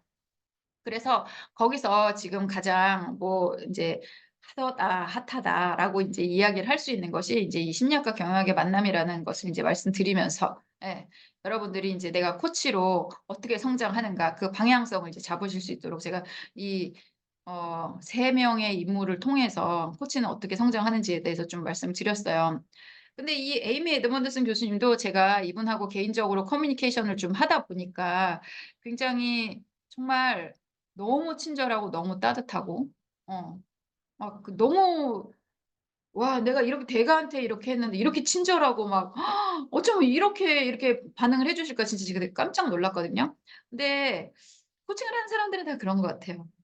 우리 맨프레드 교수님도 제가 배우고 싶다 그랬을 때 굉장히 웰컴해서 저를 받아주셨고 우리 에이미 교수님도 인제 마찬가지로 굉장히 웰컴해서 저를 이제 받아주시고 이제 이런 것들이 이 코칭을 또 연구하고 공부하고 또 코치로 활동을 하고 이런 사람들은 이런 어떤 코치로서의 그런 모습들이 이제 그러니까 평소에도 다 있어야 되지 않을까 그리고 있지 않을까라는 생각을 인제 하게 됩니다. 그래서 그 이제 '코치는 어떻게 성장하는가.' 했을 때 이 세 인물 그리고 코칭이라고 하는 필드가 성장을 한 배경 이런 것들에 대해서 제가 오늘은 좀 이야기를 나눠 드렸어요. 그래서 그 어떻게 보면은 여러분들이 다양한 방식으로 여태까지 코치로 스스로 성장을 좀 하셨을 거라고 저는 생각을 하는데요. 그러니까 그런 것들이 어떻게 보면 그 여태까지 여러분들이 잘 이 뭐라 그래야 되나 토양을 다지고 이제 오신 거라면 앞으로 우리 맨프레드 교수님이 50 넘어서 블루밍 하신 것처럼 여러분들이 연령대가 어떻게 되는지는 몰라요. 하지만 이제 블루밍 하실 수 있는 그런 시기에 좀 도움이 되셨으면 좋겠다 하는 의미에서 제가 요렇게 이제 사례들을 좀 나눠 봤습니다. 그래서 그 사례는 제가 여기까지만 좀 말씀을 드리고요. 그런 다음에 우리가 그럼 어떤 코치로 성장을 하면 좋을지 그 부분에 대해서 우리가 코칭을 하는 사람이잖아요. 그러니까 만약에 내가 누군가를 코칭을 하고 싶다는 사람이 나한테 와서 "어떻게 성장해야 되면 좋을까요?"라고 묻는다고 하면 생각해 볼 수 있을 만한 좀 괜찮은 주제들의 그 질문들을 제가 좀 준비를 해 봤어요. 그래서 고런 주제에 대해서 같이 생각해 보고 같이 좀 나눠 보는 시간 가졌으면 좋겠다는 생각이 좀 들고요. 그리고 여러분들이 인제 뭐 요 앞에 이야기든 아니면 개인적으로 그 코치로서 성장을 하는 데서 필요한 부분이 있다면 여러분들이 질문을 좀 올려주시면 제가 나머지 1 시간은 고기에 쪼끔 대답을 드리는데 한번 포커스를 좀 맞춰 보도록 하겠습니다. 예. 그래서 뭐 "어떤 책을 좀 보면 좋을까요?" 뭐 "어떤 걸 하면 좋을 것 같아요?" 뭐 이제 이런 거 질문들은 약간 예상이 좀 되기는 하지만 그래도 여러분들이 좀 질문을 남겨 주시면 좋을 것 같아요. "다른 사람들이 다 보는 거 싫어요."라고 하시는 분들은 저한테만 직접 여러분들이 또 이 채팅을 보내실 수가 있거든요, 안 보이게 공개 안 되게. 그렇게 해서라도 이제 저한테 보내주시면 제가 보고 답해 드리는 걸로 하도록 하겠습니다. 그럼 10분 쉬고 우리 8시 정각에 다시 뵙도록 하겠습니다.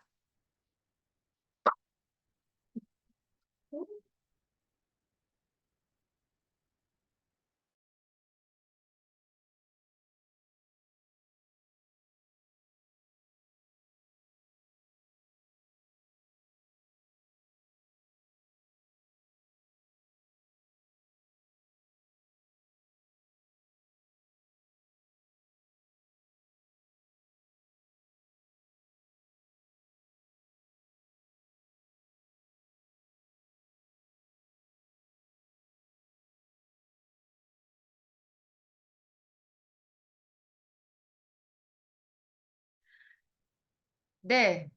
제가 질문을 기다렸는데 질문이 아무도 그러니까 예 질문을 해 주신 분들이 그렇게 많지가 않아 가지고 예 제가 여기 현장에 계신 분 이제 질문 어 받은 거 먼저 좀 어 대답을 좀 드리면서 제가 아까 말씀드린 것처럼 우리가 함께 고민하면 좋을 질문 뭐 요것도 같이 한번 좀 이야기를 나눠 보도록 하겠습니다. 네.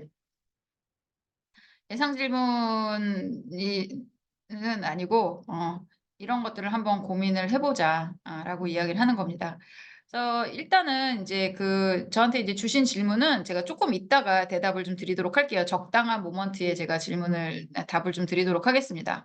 일단 여러분들 인제 커리어 코칭을 하시는 분들도 인제 제법 있으실 거라고 생각을 하고 나의 어떤 커리어에 대해서도 고민을 많이 하실 거라는 생각이 이제 좀 들어요. 근데 제가 한때 우리나라에서 제일 잘 나가는 커리어 코치였거든요. 그래서 뭐 그때는 뭐 한경 이런 데 인제 매주 제 이름을 단 칼럼란이 인제 있어서 쭉 올라가고 뭐 라디오에도 출연하고 TV에도 출연을 하고 뭐 하여튼 그랬었어요. 그래서 이제 젊었을 때는 커리어 코칭을 했어요. 왜냐면은 젊었을 때부터 이렇게 임원 코칭하는 거는 좀 그러니까 커리어 코칭을 좀 많이 했었고 제가 또 대학원 다니면서 커리어 코칭 쪽에 대가가 계신 학교에 있으면서 뭐 이런 거 저런 거 배운 게 좀 많이 있어 가지고 그런 거를 좀 잘할 수 있어서 커리어 코칭을 좀 많이 했고요. 그리고 저하고도 되게 잘 맞아요. 커리어 코칭이 인제 저는 굉장히 좋아하는 분야 중에 인제 하나입니다. 그래서 그런 의미에 있어서 이제 제가 여러분들이 어떠신지 좀 그런 것들에 대해서 좀 질문을 좀 던지도록 하게 질문을 던질게요.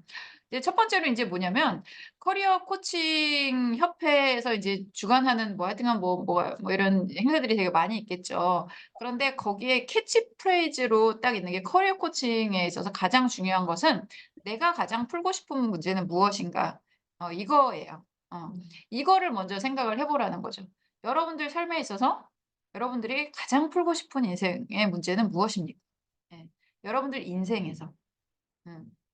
그러니까 내가 커리어 문제인 경우도 있고 뭐 아니면은 뭐 개인적인 어떤 아픔인 경우도 있고 뭐 이런 것들이 이제 좀 많이 있어요. 그래서 '가장 풀고 싶은 문제는 무엇인가.' 이 부분을 생각을 하게 되면 이게 여러분들 커리어 인제 코칭에 있어서 가는 방향성을 쪼끔 생각을 그러니까 해볼 수가 있다라는 생각이 이제 듭니다. 제가 아까 말씀드린 맨프레드 교수라든가 맨프레드 교수님은 어 가족이 다 엔터프레너고 그러니까 기업가고 그래서 '내가 기업가들을 어떻게 도와줄 수 있을 것인가.' 그 부분에 대해서 굉장히 고민을 많이 하셨고 그리고 그런 것들을 인제 이루어내셨다라고 인제 말씀을 드렸잖아요. 그런 것처럼 내가 가장 풀고 싶은 문제가 인제 있을 겁니다. 그러니까 저 같은 경우는 학교 다니면서 집단 따돌림을 이제 당하면서 제가 인제 느꼈던 거는 뭐냐면은 이렇게 사람들을 미워하지 않고 '폭력적이지 않은 세상에 살고 싶다.'라는 생각을 이제 되게 많이 했어요. 그래서 그게 이제 제가 가장 풀고 싶은 이제 문제였습니다. 그래서 대학교 다닐 때 청소년 폭력 예방 재단이라는 게 있는 거를 우연한 기회에 알게 되었어요. 그래서 제가 거기를 이제 무작정 찾아갑니다. 유퀴즈에서도 나왔어요. 김종기 이사장님이라고 인제 그분이 아드님이 이제 학교 폭력을 당하다가 자살을 하게 되어서 이제 그것들을 인제 해결하는 재단을 이제 세우신 거거든요. 근데 그분이 예전에는 삼성전자 홍콩 법인장이셨어요. 그래서 아이를 데리고 홍콩에 갔다가 이제 왔는데 그러니까 옛날이라고 하는 건 그때 한 30년 전 그때 인제 그때는 우리나라 뭐 왕따라든가 집단 따돌림이라든가 뭐 학교 폭력이라든가 이런 단어 자체가 없었습니다.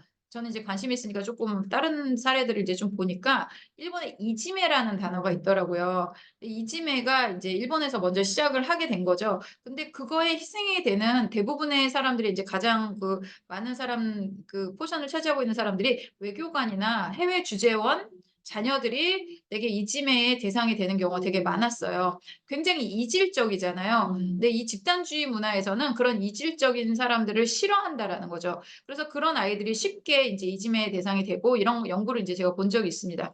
근데 그런 것처럼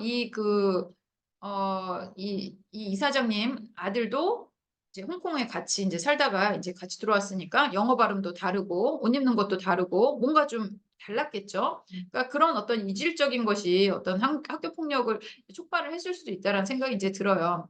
굉장히 이제 고통을 받다가 아이가 이제 자살을 하게 되었습니다. 그러면서 그 문제를 풀기 위해서 이분이 예 결단을 하시죠. 제가 찾아갔을 때는 그분이 어떤 회사의 의류 회사에서 부사장을 맡고 계셨어요.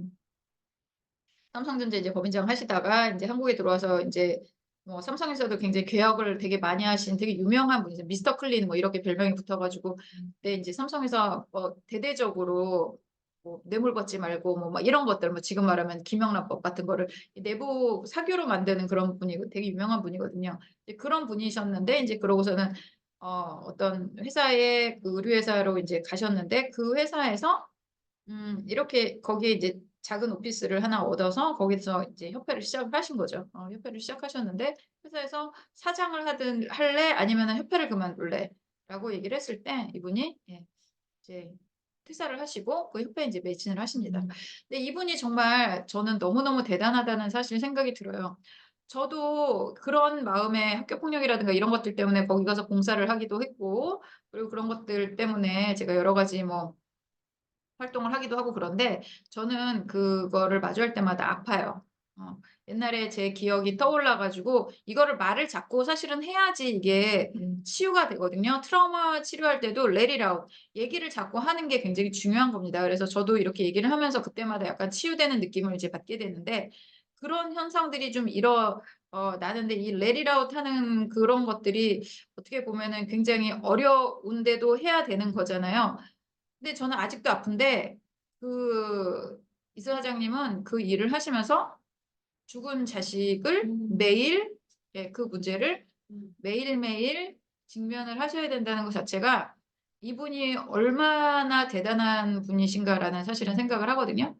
그분이 인제 뭐 국제적으로도 한국에서도 상도 인제 굉장히 많이 받으신 건데 과연 그 상으로 그분이 감당했었던 그 자식의 죽음이라고 하는 그 아비의 마음을 달래줄 수 있는 어떤 것이 있었을까라는 사실은 생각이 인제 듭니다.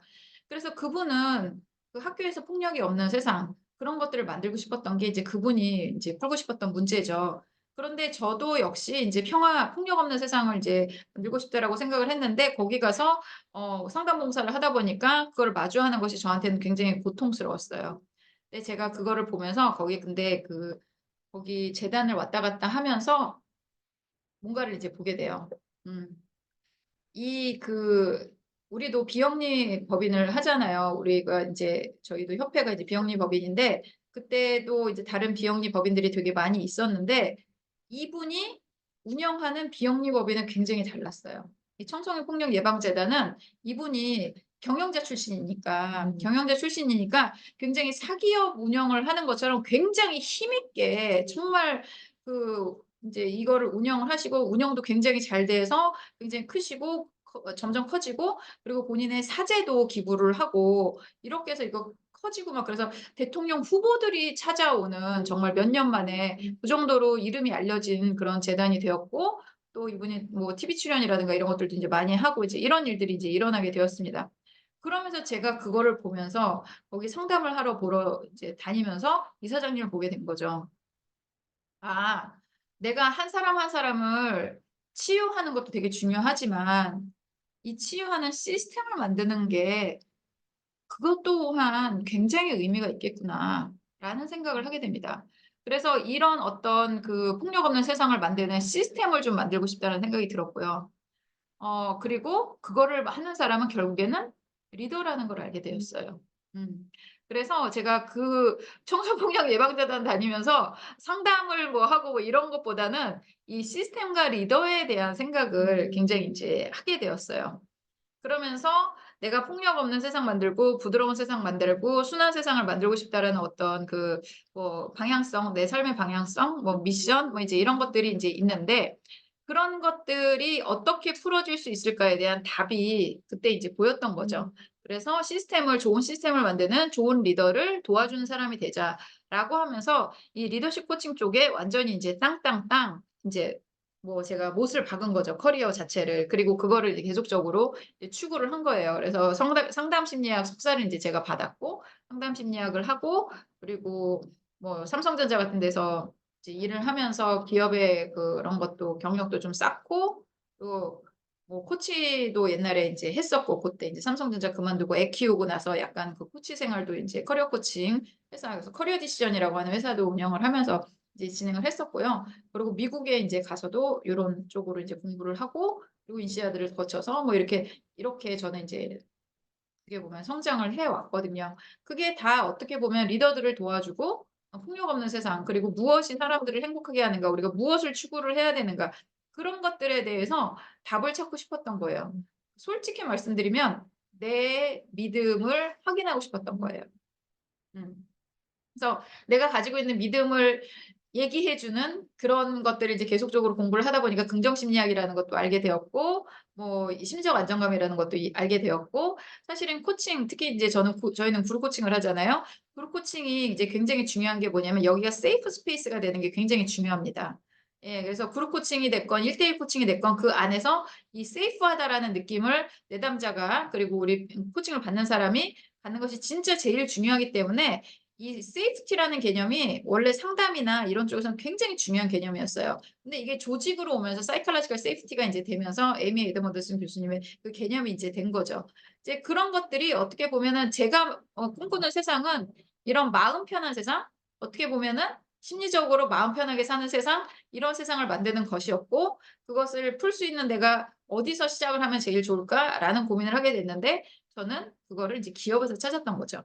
제가 아까 말씀드린 그 김종기 이사장님이 비영리 협의 이거를 이제 이끄시는 걸 보면서 '아 기업의 리더가 저렇게 힘 있게 세상을 바꾸는 무브를 할 수 있구나.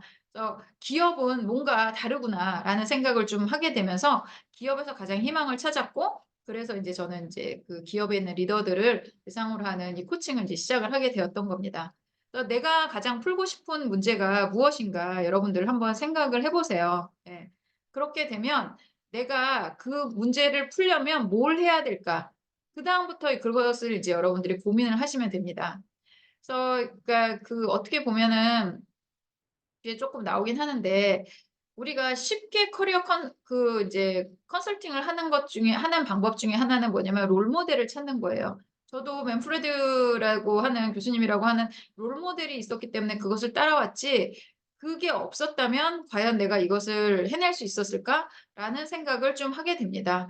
그래서 그 롤 모델을 만드는 것이 가장 어떻게 보면은 쉬운 방법이기도 해요. 하지만 그 안에서 여러분들이 언제나 무시하면 안 되는 건 뭐냐면 내 삶의 주제라는 거예요. 내 삶의 주제가 있어야지 왜 주제가 그게 중요하냐. 제가 미국에서 오늘은 제 얘기를 많이 하는 날이에요. 작정하고 왔어요. 미국에서 인제 박사 논문을 쓰면서 예 좀 '한국이랑 되게 다르다.'라고 이제 생각을 하게 된 게 박사 논문 주제를 그걸 할 때 우리나라 보통은 지도 교수님이 줘요. "이거를 써라."라고 인제 하면 보통 그거를 이제 씁니다. 근데 미국에서는 박사 논문을 쓸 때 그 주제를 본인이 가지고 와야 돼요. 그러니까 자기가 박사 논문을 뭘 쓰겠다를 이거를 완전히 100% 내가 정해서 가야 돼요. 근데 다 저 인제 좋은 학교 나왔으니까 다 좋은 학교 나오고 다 똑똑한 사람들이거든요. 근데 한국 학생들이 졸업이 되게 늦는 경우들이 있어요. 근데 졸업이 늦는 경우는 대부분 뭐냐면 뭐 이제 뭐 성적이 안 좋아서 늦는 게 아니라 논문을 쓰다가 한번 뒤집어요. 그러면 그것 때문에 막 1 년, 2년 이렇게 딜레이가 되는 경우들이 굉장히 많이 있거든요. 근데 그게 왜 논문을 쓰다가 그걸 뒤집냐. 그 주제가 자기한테 안 맞는 것 같고 어렵거나 뭐가 문제가 생기면 인제 그렇게 된다라는 거죠. 그렇게 이게 이제 뒤집어지는데 미국 교수님들은 그럴 때 "야 이거 써 봐." 그러면 참 좋겠는데 또 기다려요. 선생님 저 이걸로 더 이상 못 쓰겠어요."라고 하는데 또 기다려. 뭐 인제 이런 식으로 한다는 거죠. 왜 이거를 그 주지를 않느냐. 이렇게 제가 얘기를 이제 물어봤죠. 교수님한테 물어본 건 아니고 다른 학생한테 우리 선배 박사 학생한테 이제 물어봤죠. 그랬더니 이 논문을 쓰는 과정은 굉장히 고통스러운 과정이라는 거예요. 논문을 안 써본 사람이 이 학술적인 글을 200 페이지, 300 페이지를 쓴다는 거는 정말 보통 고통스러운 일이 아닌데 이거를 정말 내가 궁금하고 내가 정말 좋아하는 주제가 아니게 되면 그거를 쓰는 과정이 너무 고통스럽다는 거예요. 어 그렇기 때문에 그 고통스러운 과정을 가는 데 있어서 그나마 네가 좋아하는 주제를 해야지 그거를 견딜 수 있다. 그렇기 때문에 "Follow your heart." 하라고 교수님들이 계속 얘기를 하세요. 음. 환장하죠. 그렇게 해서 막 5 년 10년 되는 사람도 있어요. 아예 그냥 그 하다가 나간 사람도 인제 저는 많이 봤습니다. 그래서 이 결국에는 박사 논문도 '내가 가장 궁금한 게 무엇인가.' 이거잖아요. 가장 궁금한 게 무엇인가. 그러니까 여러분들도 '내 인생에서 가장 풀고 싶은 문제가 무엇인가.' 이거를 먼저 생각을 해 보세요. 근데요 되게 재밌는 건 뭐냐면 아까 제가 맨프레드 교수님도 어떻게 사는지 몰랐는데 되게 비슷하게 어떤 그 길을 왔고 에이미 에드먼드슨 교수님이 이번에 신간이 나오거든요. 아까 말씀드린 것처럼 라이트 카인 오브 롱이에요. 이건 학습에 관한 거예요. 제가 옛날에 러닝이라고 하는 학습에 관한 책을 썼어요. 이렇게 전혀 한 번도 본 적도 없는 사람의 어떤 인트레스트가 굉장히 비슷하고 그것이 같은 시기에 이렇게 어떻게 보면은 세상에 이제 나온다라고 이야기를 하는 게 정말 신기하죠. 근데 종이가요. 서양하고 동양하고 교류가 전혀 없었던 그 옛날에 같은 시기에 이게 발명이 됐어요. 그런 것처럼 이런 뭔가 '섭리가 있는 것 같다.'라는 생각은 좀 들어요. 그래서 내가 궁금하게 여기는 것들은요. 보통은 다른 사람들한테도 그게 궁금하게 여겨지는 문제일 가능성이 굉장히 높습니다. 제가 이렇게 마음 편안한 세상을 꿈꾸었던 것, 맨프레드 교수님이 그룹 코칭 안에서 마음 편한 환경을 주어서 사람들이 자기가 하고 싶은 얘기를 털어놓고 서로서로 도와주고 그 안에서 끈끈함을 느끼고 그리고 힐링을 이제 얻어가고 그리고 그 안에서 내가 성장하는 느낌을 갖게 하는 그런 세이프 스페이스를 얘기를 하는 것, 그리고 사이콜로지컬 세이프티를 이야기를 하는 것. 어떻게 보면 전혀 다른 환경에서 자란 사람들이 똑같은 것을 이야기를 하고 있다라는 거는 똑같은 인간의 니즈가 있다라는 생각이 이제 좀 듭니다. 그래서 여러분들이 가장 풀고 싶은 문제가 무엇인가 그 부분에 대해서 생각을 하는 것이 여러분들 커리어에 있어서 내가 어떤 코치가 되어야 하는지 그것에 대한 가장 큰 답이 될 것 같아요. 근데 이거는 되게 어떻게 보면 아픈 과정입니다. 보통은 사람들이 자기가 풀고 싶은 문제는 자기를 가장 아프게 하는 문제입니다. 음. 그런 데서 그 문제를 아까 말한 것처럼 직면을 한다는 것 자체는 굉장히 큰 용기가 있어야 되는 거예요. 그래서 저처럼 약간 방향을 바꿔 가지고 돌려차기를 하셔도 사실 상관없어요. 근데 하여간 내가 풀고 싶은 문제가 무엇인지에 대해서 여러분들이 좀 아시면 그것이 여러분들이 어떤 코치로 나를 성장시킬 것인가에 굉장히 중요한 부분을 차지할 거라고 생각을 합니다.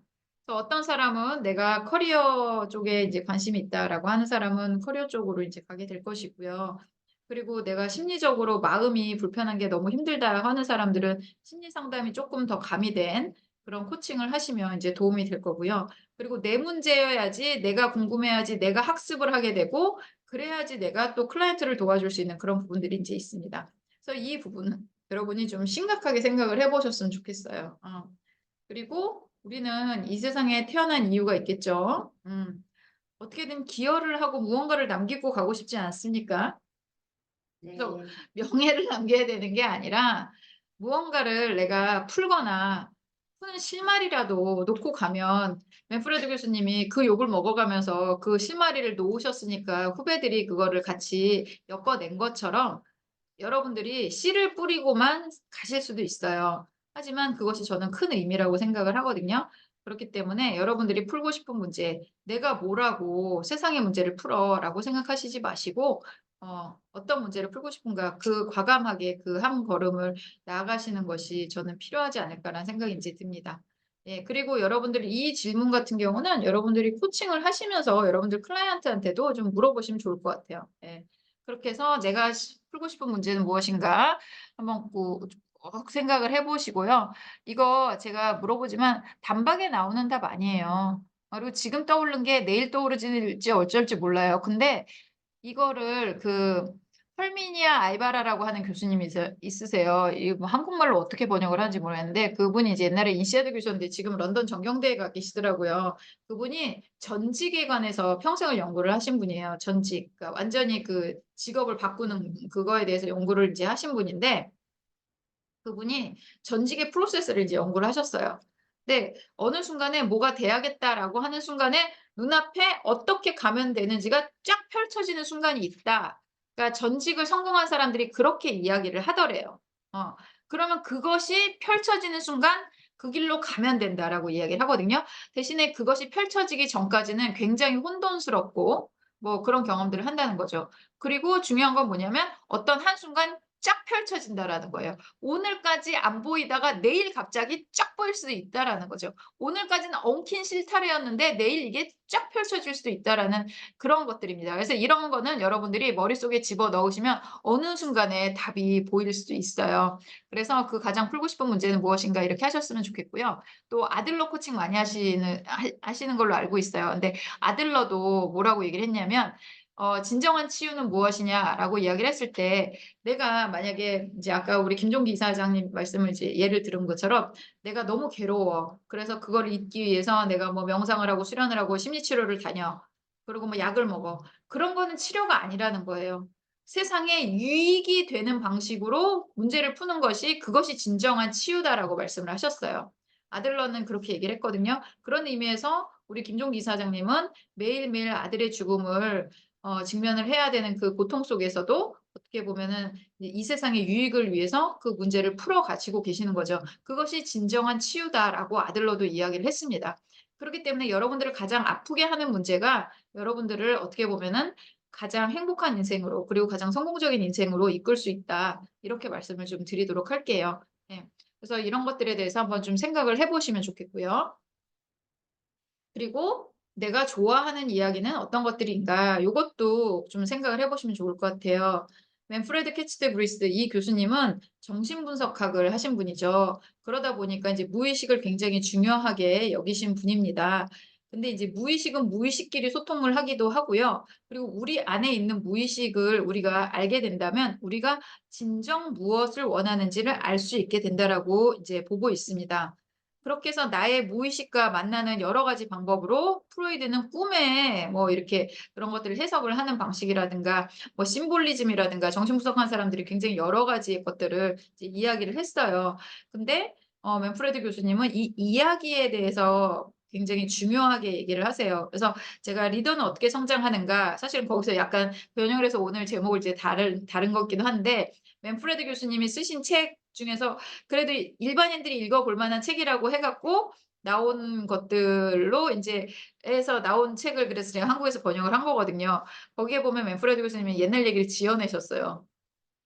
그리고 이분이 책을 진짜 되게 많이 쓰는데 "나 뭐 책 썼다." 이런 얘기를 잘 안 하시는데 이번에 또 "야 내가 이번에 책 썼어." 그러면서 나한테 이메일을 하는 동안 나한테 두 번인가 세 번인가를 얘기를 하는 거예요. "아 나한테 이거 번역하라는 뜻인가?"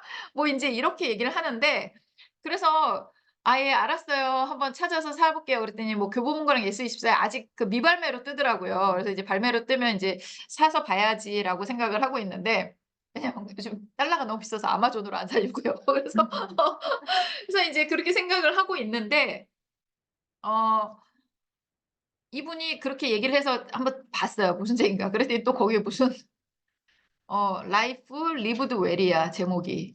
근데 잘 산 인생인데 거기에 무슨 더치 그 네덜란드 분이라고 했잖아요. 네덜란드 무슨 신화에 나오는 뭐 요따만한 난쟁이가 있나 봐요. 뭐 우리나라로 치면 도깨비 같은 게 있나 봐. 개와의 대화야 뭐 카부친가 봐. 하여튼 뭐 그런 뭐 이름이야. 그거에 대해서 또 희한한 옛날 얘기 지어서 쓰셨구나. 그러면서 또 이거 나한테 이렇게 하시는구나. 약간 그런 생각이 이제 들었거든요. 그러니까 이분은 이야기를 굉장히 중요하게 생각하십니다. 스토리를.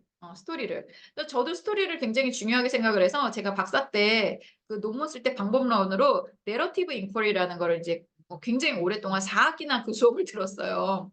이제 그것도 결국에 인제 이야기거든요. 우리가 이야기를 이야기로 재편을 함으로 해서 어떤 그 날리지를 만든다, 지식을 만든다는 그런 방법론이에요. 그래서 저는 이야기를 좋아하고 그래서 맨프레드 교수님도 이제 이야기를 좋아하는데 여러분들이 좋아하는 이야기는 어떤 것인지 한번 생각을 해 보시면 좋을 것 같아요. 그래서 내가 좋아하는 이야기 이 얘기를 했더니 어떤 분이 자기가 좋아하는 얘기를 막 생각을 하면서 "아이씨 내가 왜 이 모양인지 알겠어." 막 이렇게 얘기하시더라고요. 자기가 좋아하는 거 무슨 제이네요. 무슨 캔디 뭐 이래서 막 어려움과 그 역경을 극복해 가지고 자주적으로 뭐 성장하는 그 여성의 이야기. 그래서 내 인생이 그렇게 고달팠구나. 남들 사는 대로 안 살고 그랬나 보다. 선생님도 그래요. 예. 네. 뭐 그런 그치. 내 팔자가 꼬인 이유가 있어. 신데렐라 이런 걸 좋아했었어야지. 신데렐라 기억할 거고요. 어어. 그게 더 구체적으로. 주체적으로 그치. 네. 주체적으로. 구체적인 여성상이 그러니까 인제 이러고 사시는 거예요. 이 밤에 나와 가지고. 그러니까 이런 좋아하는 이야기들을 통해서 내가 어떤 삶을 꿈꾸는가를 우리가 네. 알아볼 수가 있다라는 거죠. 근데 인제 제가 옛날에 이제 요즘은 영화를 잘 안 보는데 옛날에 맨날 보는 영화는 뭐냐면 주로 카메론 디아즈가 나오는 영화예요. 근데 카메론 디아즈가 굉장히 좀 센 여자잖아요. 그러니까 센캐잖아. 그래서 영화도 다 센캐예요. 그래서 그분이 나오는 영화들을 다 좋아하는데 거기에 나온 여자들은 다 그렇게 다 네. 센 거야. 한마디로 말해서. '아 그래서 내가 이렇구나.' 인제 알게 되고 그리고 맨날 세고 그러면은 센 여자와 거기에 보면 되게 약간 맨날 그 앞에서 벌벌 떠는 남자가 맨날 이렇게 커플로 나와. 음. 나 그래서 '아 내가 이런 남자랑 엮인 이유가 하나 있구나.' 나 그런 걸 인제 알게 되는 거죠. 그리고 맞아. 바보 온달과 평강공주 막 이런 거 좋아한단 말이야. 네. 그래서 '내가 이걸 하고 있구나.' 인제 네 와닿죠. 그러니까 여러분들이 좋아하는 이야기를 떠올려 보세요. 이것도 하루아침에 되는 게 아니에요. 그래서 내가 좋아하고 여태까지 내 머릿속에 남아 있는 이야기들은 어떤 것인가. 그것이 또 내 무의식이 내가 어떤 사람이 되고 싶은가, 내가 어떤 삶을 지향하는가 그런 것들로 인제 알려줄 수 있습니다. 그렇게 되면 인제 그걸로 여러분들의 삶의 어떤 방향성을 이제 삼으면 이제 되는 거죠. 제가 아까 말한 것처럼 바보 온달과 평강공주라 그랬잖아요. 근데 바보 온달이 바보가 아닌 거 아시죠? 맞아요. 굉장히 똑똑한 사람인데 효자였어요. 아씨 그것까지 똑같네. 그래서 굉장히 효자여 가지고 어머니를 공양하기 위해서 저작거리에서 바보 흉내를 내고 다니면서 그렇게 하는 그거를 평강공주가 알아보고 인제 장군으로 키운 얘기거든요. 예. 예. 예예. 요거는 내가 여기서 못하겠다. 너무 막 그렇다. 그래서 인제 그런 거죠. 그러니까 그런 것들을 내가 어떻게 보면은 이제 생각을 했다란 말이에요. 그래서 그러니까 나는 이 되게 똑똑한 사람들을 코칭하는 거를 원했던 거죠. 어. 그러니까 바보 온달이 바보가 아닌 것도 나 되게 나중에 알았어요. 그 사람이 되게 훌륭한 장군이 되는 건 알았는데 그래서 내가 이렇게 똑똑한 사람들을 코칭하는 이거를 추구하는 이유도 내가 알겠더라고요. 어. 그래서 이게 자기가 좋아하는 이야기들은 이렇게 여러분들한테 내가 원하는 코칭의 방향성이라든가 이런 것들을 인제 얘기를 해 주는 게 있어요. 그러니까 상담하는 분들한테 이런 이야기를 합니다. 운디드 힐러라고 이야기를 하는데 그러니까 운디드 부상당한 힐러 그러니까 치유자란 이야기를 해요. 그러니까 자기가 상처받고 그걸로 이제 다른 사람들 상처받았지만 다른 사람을 이제 치유하는 역할을 할 수가 있는 거잖아요. 그런 것처럼 내가 좋아하는 그리고 내가 뭐 어떤 문제를 풀고 싶은가 이런 것들이 여러분들의 코칭의 색깔을 이제 정할 겁니다. 그러니까 사실은 인제 그런 게 있어요. 코칭이 왜 이게 전 세계적으로 이렇게 인기 있는 직업이 됐냐라고 이야기를 한다 그러면 이 코칭이라고 하는 거는 이 각각의 개인들의 니즈를 맞춰 준다라는 거에 있어서 굉장히 매력적이에요. 그래서 기업에서도 얘기를 하거든요. 코칭을 한번 하고 나면 다른 거는 먹히질 않는대요. 교육받는 거를 굉장히 지루해하고 시간 아깝다고 생각을 한다라는 거죠, 코칭을 한번 받기 시작을 하면. 그래서 이게 굉장히 어떻게 보면은 개인의 니즈를 맞췄다라는 거에 있어서 굉장히 그런데 그러면 코치와 좋은 코치는 어떤 코치냐라고 이야기를 핏을 보통 다 이야기를 해요. 미국에선 다 핏을 얘기하거든요. 맞아야 된다는 거예요. 저 사람하고 나하고 맞아야 된다는 거죠. 그러니까 코치는 굉장히 다양한 색깔이 있고 그리고 그게 맞아야 된다라고 이야기를 하는 겁니다. 그래서 저는 제가 맞는 제가 최애로 하는 클라이언트는 사실은 되게 흔한 유형이에요. 강성. 음. 음. 되게 똑똑하고 전문성 많은데 약간 자꾸 인성 문제 나오고 민원 많이 들어와 가지고 골치 아픈 그런 임원 코칭하는 걸 제가 되게 좋아해요. 그리고 되게 잘하고 그리고 변화를 많이 이제 일으키고 약간 그런 것들이 이제 좀 있거든요.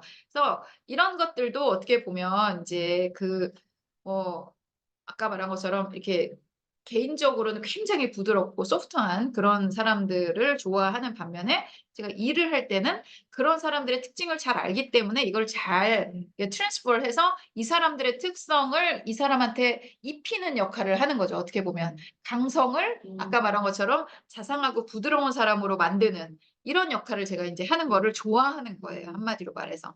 그러니까 이런 것들이 여러분들의 무의식에서도 인제 올라올 수 있습니다. 그러면 그게 여러분들의 가장 강점이 되는 거예요.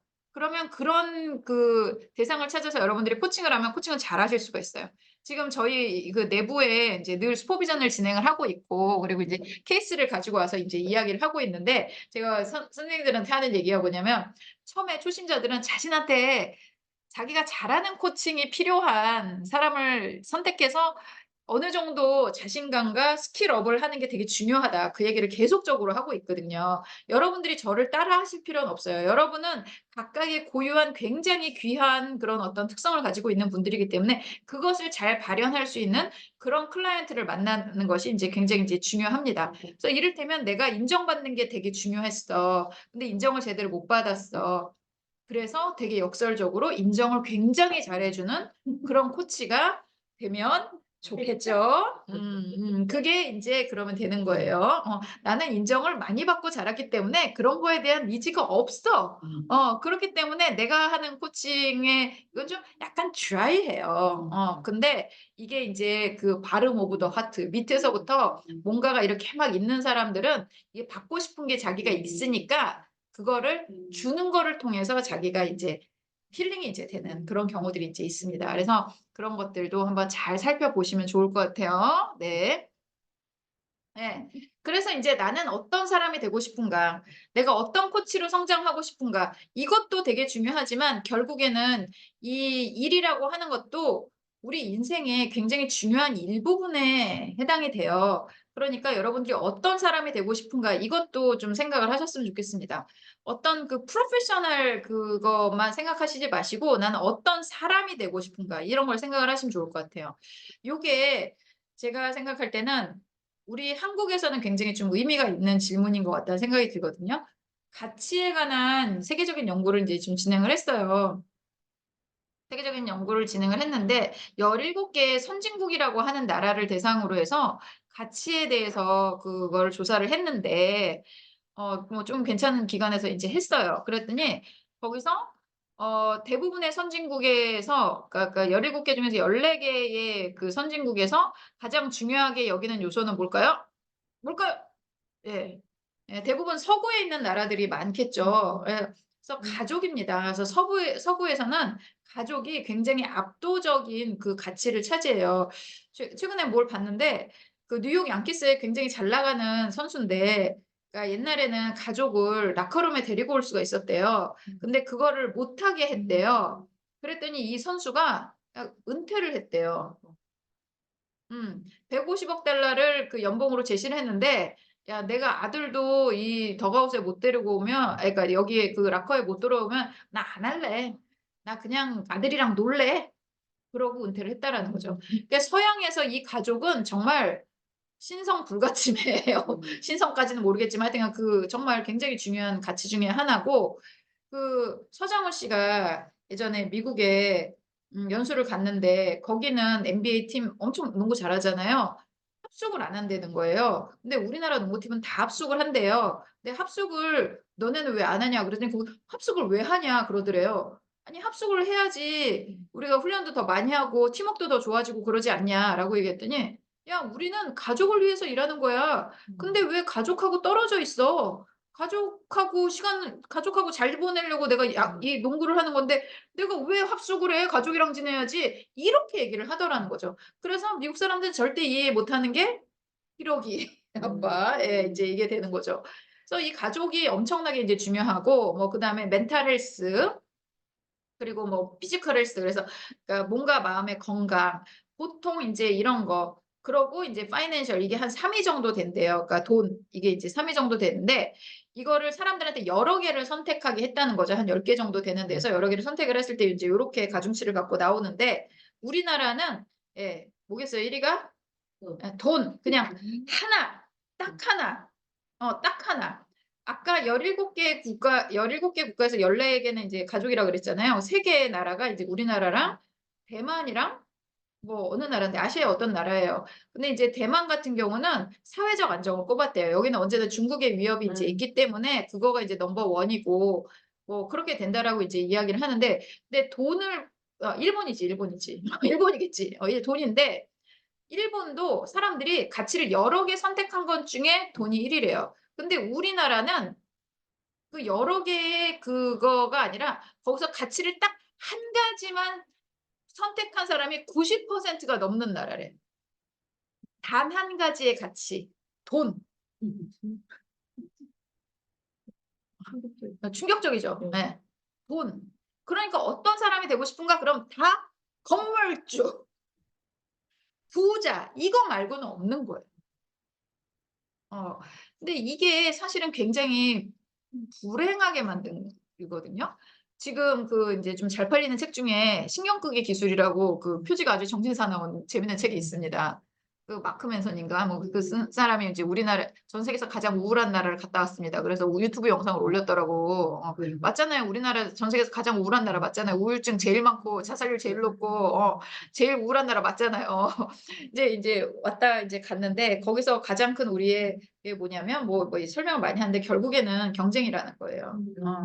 그러니까 돈을 많이 벌기 위해서 경쟁을 하는 거죠. 우리가 뭐 훌륭한 사람 되기 경쟁을 하는 건 솔직히 아니지 않습니까? 예 경쟁을 하는 이유가 결국에 돈을 누가 더 많이 차지하느냐 이런 것들에 관한 건데 그래서 '내가 어떤 삶을 살 것인가. 이런 것들에 대해서 어떤 사람이 될 것인가.' 이런 게 아니라 '어떻게 부자가 될 것인가.' 막 이것만 생각한다는 거죠. 그럼 정작 부자들은 행복하냐는 거예요.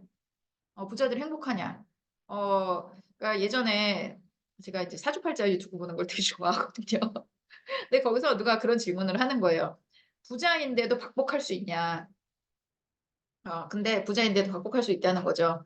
자기 전 보러 오는 사람은 맨날 막 전 보러 오는데 그지같이 입고 온대요. 그러니까 뭐 압구정동에 건물이 몇 개래. 근데 자기가 부자인 걸 알면 자기가 납치당하거나 강도당할까 봐 맨날 거지같이 입고 다닌대요. 그리고 좋은 식당에도 안 가고 그러고 맨날 자기가 죽으면 이제 유산 상속이 되잖아요. 그러니까 가족이 자기 죽일까 봐 가족들이랑도 안 산대요. 그래서 옷도 거지같이 입고 다니고요. 밥도 좋은 밥 못 먹고 다니고요. 그리고 사람들이 내 돈 뺏어갈까 봐 사람도 못 만나고요. 그리고 가족들이 자식들이 나 죽일까 봐 마누라랑 그래서 따로 살고요. 이게 돈이 많아도 박복하다라는 거예요. 근데 그런 사람 되게 많아요. 그 강남에 가면 여러분 주차장이 인제 있잖아요. 막 시간당 막 되게 많이 받는 주차장들이 있어요.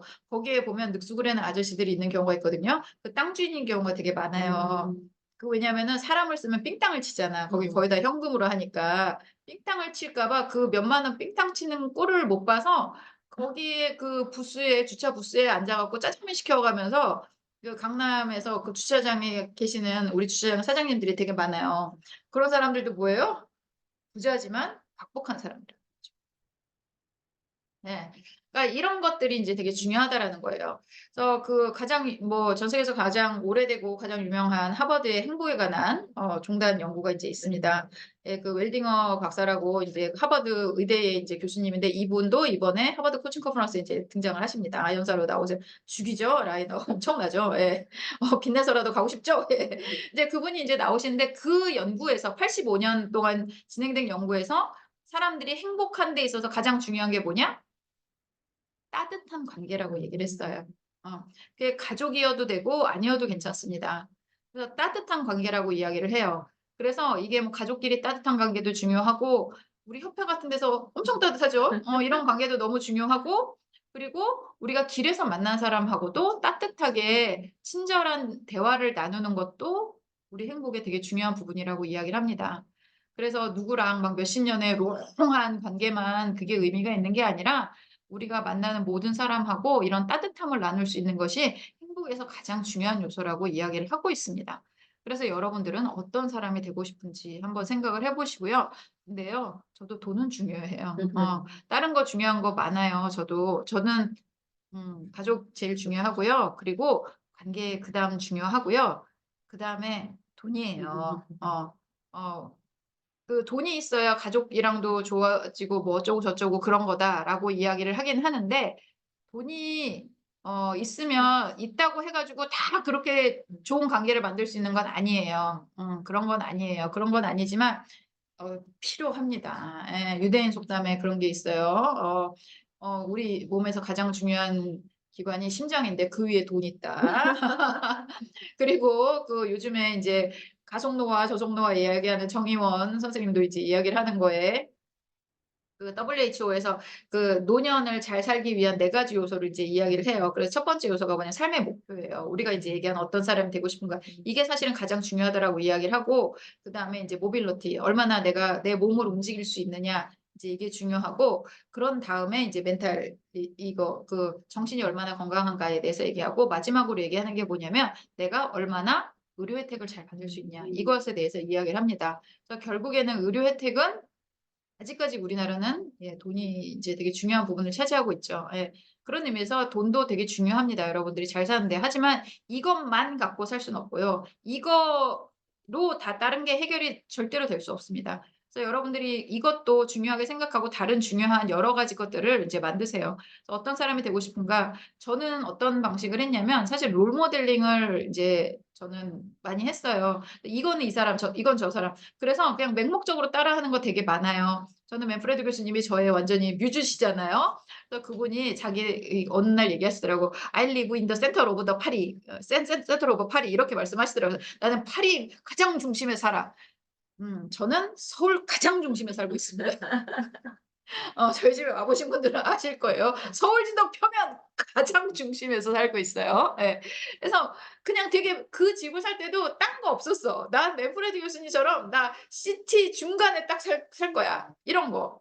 그리고 뭐 맨프레드 교수님이 막 은퇴 자기는 절대 안 할 거라고 막 얘기하시거든요. 그래서 내가 얼마 전에 은퇴 안 하셨어요. 인시아드 교수예요 계속. 예 계속 은퇴 안 하실 거라고 자기는 죽을 때까지 안 할 거라고 이제 말씀하셨어요.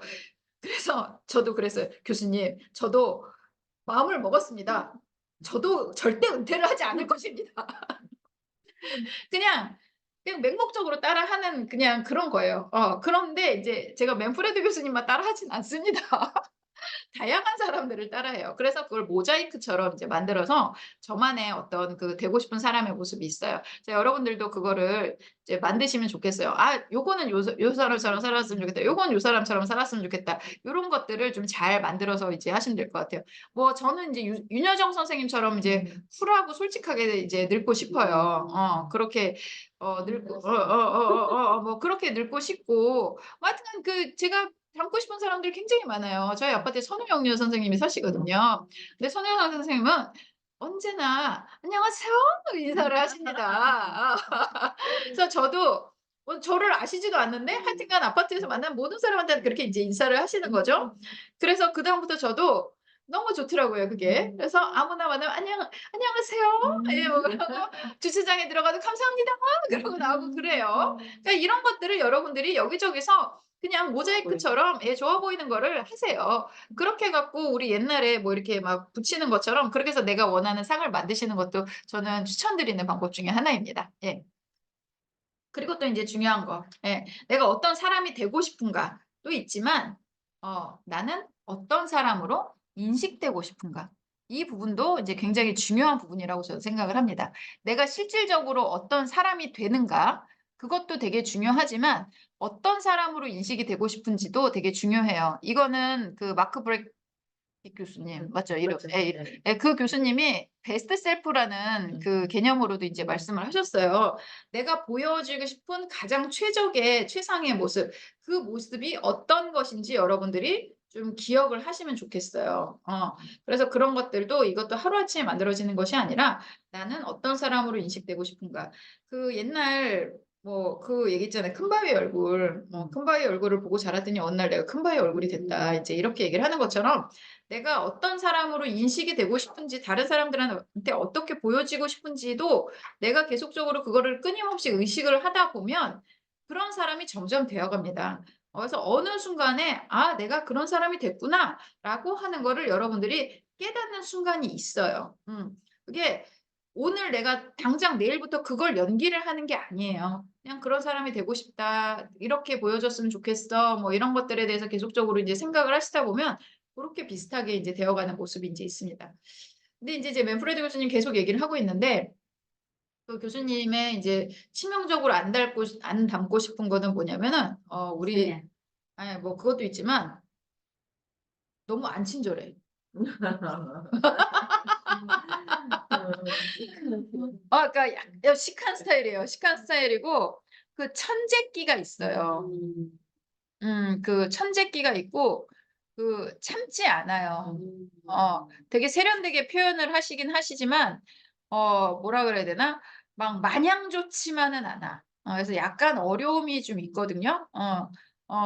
그래서 나는 솔직히 말해서 되게 어려워서 웬만한 거는 사실은 교수님한테 직접 얘기 안 하고 다 대부분 사모님한테 얘기해요. 사모님은 또 너무 천사 같은 분이거든요. 진짜 막 진짜 성녀 같은 분이세요. 그러니까 그 교수님이랑 살겠죠. 예. 그래서 이제 그런 어떤 모습은 담고 싶지 않은 모습도 있어요. 예예예. 근데 뭐 제가 "안녕하세요." 이런 거는 이제 담고 싶은 거는 딴 데서 인제 갖잖아요. 어떻게 인식이 되고 싶은가 그런 것도 좀 생각을 해 보시면 좋을 것 같아요. 그래서 맨프레드 교수님도 노력은 되게 많이 하십니다. 제가 지난번에 그 인턴할 때 교수님이 "너무 어려워요." 내가 그랬더니 깜짝 놀라면서 막 그 다 모아 놓고 얘기했대. "내가 어려워? 어려워?" 그랬더니 거기서 인제 그 연구원이 "교수님 두더 사이칼라지." 이렇게 얘기했대요. "심리학 하신 분이 왜 그러세요? 교수님이 어떻게 쉬워요. 세계적인 스타인데." 막 그러면서 인제 막 얘기를 하면서 얘기를 했더니 "그래 내가 어려워? 야 너도 내가 어렵냐? 너도 내가 어렵냐?" 막 이렇게 하고 하여튼 웃겼다고 인제 얘기를 하더라고요. 그래서 하여튼 뭐 그런 거죠. 어려워요. 근데 자기는 안 어려운 사람이고 싶다는 거야. 그러면서 나를 따로 불러내 가지고 막 얘기를 하시는 거예요. "나를 어려워하지 마라. I'm a phone call away. 언제든지 전화할 수 있는 사람이다. 낮이든 밤이든." 막 그런 "나는 너 같은 사람이 배우고자 하는 사람이 한테 언제나 이렇게 다가갈 수 있는 사람이라는 그런 사람이 되는 거에 대해서 굉장히 나는 자부심을 느끼고 있다. 그러니까 나한테 이 자부심을 느낄 수 있도록 나한테 계속 다가와 다오."라고 저한테 부탁을 하셨지만 아직까지 너무 어려운 걸. 그러니까 이분도 그러니까 다 이루고 사는 건 아닌 거죠. 다 이루고 사는 건 아닌 거죠. 그래서 어떤 사람으로 인식되고 싶은가 이것도 좀 생각을 좀 하면서 우리가 살면 좋을 것 같아요. 그러니까 이루진 못하더라도 지향점이야, 지향점. 지향점. 그래서 인제 저같이 인제 이런 사람들은 뭐 하여튼 계속 들이대고 뭐 이렇게 하고 뭐 약간 놀리기도 하고 인제 이렇게 하는데 편하진 않지만 교수님 내가 너무 좋아하니까 이제 좀 그렇게 맞춰 드리고 싶은 거죠. 예. 그래서 그런 그 모습도 여러분들이 좀 가지고 계시면 좋겠다라는 생각이 이제 듭니다. 그래서 '나는 어떤 사람으로 인제 인식되고 싶은가.' 이제 그러면 결국에는 우리가 이거를 통합을 하는 거예요. 결국에 우리의 삶의 목표는 인제 에릭 에릭슨이라고 하는 정신분석가가 나이가 이제 노년기가 되면 이게 다 통합이 된다라고 이야기를 합니다. 그래서 나의 말과 행동과 신념이 모든 것이 인제 통합이 되는 그 단계를 이루는 것이 성숙의 끝으로 인제 보고 있어요. 그래서 내가 어떤 사람이 되고 싶은지 그리고 내가 어떤 사람으로 인식되고 싶은지 내가 풀고 싶은 문제는 무엇인지 이 모든 것이 투명하게 들어가는 맑은 물 같은 그런 상태가 되는 것이 진정한 삶에 있어서 성숙을 이루는 거라고 이제 이야기를 합니다. 그래서 여러분들이 어떻게 인식되고 싶은지 그리고 나는 어떤 코치가 되고 싶은지 그리고 무엇을 하고 싶은지 이런 것들이 이제 그러니까 이게 에릭 에릭슨도 노년에 된다라고 이야기를 했잖아요. 그러니까 우리가 어떻게 보면 이거를 지금 당장 하라는 게 아니라 이런 것들을 지향성을 가지고 우리가 노력을 하자라고 하는 겁니다. 음. 제가 그 학교 다닐 때 이제 콜롬비아에 굉장히 이제 유명한 철학자가 계셨어요. 맥심 그린이라고 하는 그 되게 유명한 철학자신데 그분께서 그런 얘기를 하시잖아요. I am who I am that yet인가? 뭐 이렇게 말씀하셨어요. 그러니까 나는 내가 되지 않은 그러니까 내가 아직 안 된 사람이야라고 이야기를 하셨어요. 이 얘기는 뭐냐면 우린 끊임없이 계속적으로 바뀌어가고 성장해 가는 사람이라는 거죠. 내가 I'm not yet. 나는 그게 되지 않은 그 사람이야. 그래서 그런 어떻게 보면은 우리가 지향점이 있는 삶이지 결코 그게 만족이 되거나 완성이 되는 삶은 아니라는 거죠. 예, 완성이 되는 것이 우리의 삶의 목표는 아니라는 겁니다. 다만 우리가 나에 대해서 알고 그리고 내가 원하는 것을 알고 내가 원하는 것과 내가 원하는 것과 내가 되고 싶은 것 그리고 나의 본성 이런 것들이 하나로 이제 쫙 통합이 되는 그 순간이 저는 그 삶에 있어서 가장 절정이 아닐까라는 생각이 이제 들고요. 우리가 코칭을 하는 사람들이 그런 모습을 보여주는 것 그리고 그런 것들을 갖는 것 그런 것들이 굉장히 중요하지 않을까라는 생각을 이제 하게 됩니다. 그래서 코치는 어떻게 성장하는가?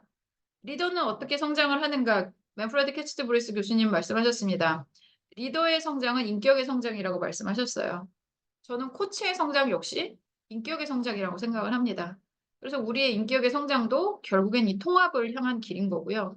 그래서 통합을 향해서 가는 길에 내가 어떤 사람인지를 알아야 되고 내가 어떻게 인식되고 있는지 그리고 후대에 내가 어떻게 기억되고 싶은지 그런 것들을 여러분들이 잘 생각하셔서 버무려서 이거를 만들어 가는 과정을 해 가시는 그 과정이 코치로서의 가장 훌륭한 모습이 아닐까라는 생각이 이제 듭니다. 그리고 그 칼로저스 선생님이 이제 그런 얘기를 하셨어요. 우리가 그러니까 정말 좋은 그 상담가가 되기 위해서 되게 노력을 많이 하는데 공감을 잘 해 주는데 그 사람을 우리가 정말 완벽하게 공감하기는 어렵다라는 거죠. 그런데 이분이 얘기하는 치료는 뭐냐면 이 카운슬러가 그러니까 상담가가 클라이언트를 그 사람의 입장에서 그 사람의 인생을 바라보려고 애쓰는 과정, 스트러글. 그 과정이 치유라고 이제 얘기를 하셨어요. 내가 그 사람을 진짜로 이해를 하는 게 아니라 내가 그 사람을 도와주려고 애쓰는 과정. 그 과정이 결국에는 치유의 과정이 이제 되는 상담가의 모습이라고 이야기를 했거든요. 저도 마찬가지라고 생각합니다. 코치가 어떤 코치로 완성이 되느냐가 아니라 좋은 코치가 되기 위해서 끊임없이 노력하고 끊임없이 성찰하고 끊임없이 그러니까 반성하고 그러면서 나아가는 그 모습이 진짜 저는 그게 정말 좋은 코치의 모습이라고 생각을 하거든요. 그리고 그런 과정에서 훨씬 더 그 어떤 공감을 얻고 사람들한테 변화를 많이 불러일으키는 걸 저는 보았습니다. 그래서 저는 저의 부족함이라든가 저의 실수라든가 이런 것들을 제 클라이언트 앞에서 드러내는 거를 절대로 두려워하지 않아요.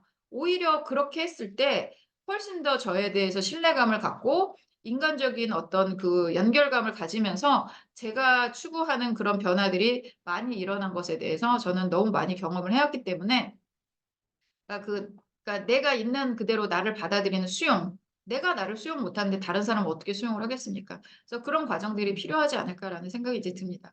그래서 제가 준비한 건 이제 여기까지고요. 그래서 질문을 이제 올려주신 거 그리고 이제 질문을 받은 거 그거에 대해서 좀 이야기를 나눠보도록 하겠습니다. 예. 아까 인제 제가 얘기했어요. 맨프레드 교수님 50 살에 이렇게 하셨는데 그분은 그 앞에 훌륭한 어떤 학자로서의 커리어를 인제 쌓아왔기 때문에 그때부터 인제 코치로서의 어떤 커리어가 블루밍한 거 아니냐 인제 이렇게 말씀을 했는데 "그렇지 않은 우리는 무엇을 해야 되냐." 인제 이렇게 말씀을 하셨습니다. 그래서 제가 아까 인제 말씀드린 건 트렌드예요. 내가 꼭 트렌드에 속할 필요는 없습니다. 저는 지금에서 그러니까 오늘 제가 너무 감격스럽게 얘기를 하는 건 뭐냐면 저는 여태까지 계속 아싸였어요. 그런데 지금 트렌드의 중심이 된 것 같아서 너무 기쁘고 행복한 거죠, 한마디로 말해서. 그래서 저는 여러분들한테 누구처럼 되라고 말하고 싶지 않습니다. 누구처럼 되고 싶지 않은데 근데 아까 말한 것처럼 수많은 롤모델이 인제 있잖아요. 수많은 롤모델이 인제 있어서 만약에 뭐 이렇게 맨프레드 교수님처럼 심리학을 사용을 한 어떤 무언가가 인제 그 코치나 뭐 다른 그런 전문가가 되고 싶다라고 생각을 하신다 그러면 저는 책을 읽으실 거를 이제 많이 추천을 드려요. 그래서 저희도 책 읽고 지금 콘텐츠 개발을 하는 일을 협회에서 계속 하고 있잖아요. 근데 제가 선생님들한테 "이 책으로 한번 해 보세요." 하면은 그 책만 갖고 절대 안 끝나죠. 예. 예. 그러니까 이거저거 막 뒤져보게 되잖아요. 그리고 뭐 자료도 찾아보고 유튜브도 찾아보고 이거저거 하게 되면서 그걸 인제 점점 이렇게 펼쳐 나가는 그런 과정들이 이제 있거든요. 그래서 여러분들이 관심 있는 주제 아까 제가 말씀드린 것처럼 내 문제를 풀기 위한 나의 숙제 이런 것들에 대해서 여러분들이 공부를 좀 하시면서 이거를 자기가 그러니까 관심 있는 분야를 점점 넓혀 가시는 거를 제가 추천을 드립니다. 그 이제 내면 소통이라는 책을 쓰신 김주원 교수님이 계세요. 그분은 연대 인제 신방과 교수님이거든요. 미디어학부 교수님이세요. 심리학을 공부하신 분이 아니에요. 근데 본인이 그 심리학을 굉장히 관심 있게 이제 보셔 가지고 그분이 뭐 옛날에 뭐지 하여튼 뭐 되게 유명한 책도 쓰셔 가지고 베스트셀러가 됐고 지금 내면 소통도 이제 굉장히 하고 심리학과 교수님 예?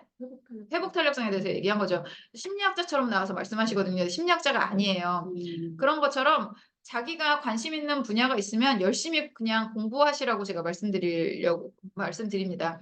그래서 저희 인제 이사님으로 계시는 박진현 교수님 같은 경우는 그분은 시각 디자인과 교수예요. 그러니까 디자인을 하는 친구들을 많이 이제 다루다 보니까 예술을 하는 분들이 약간 심리적으로 쪼끔 취약한 경향들이 좀 있어요.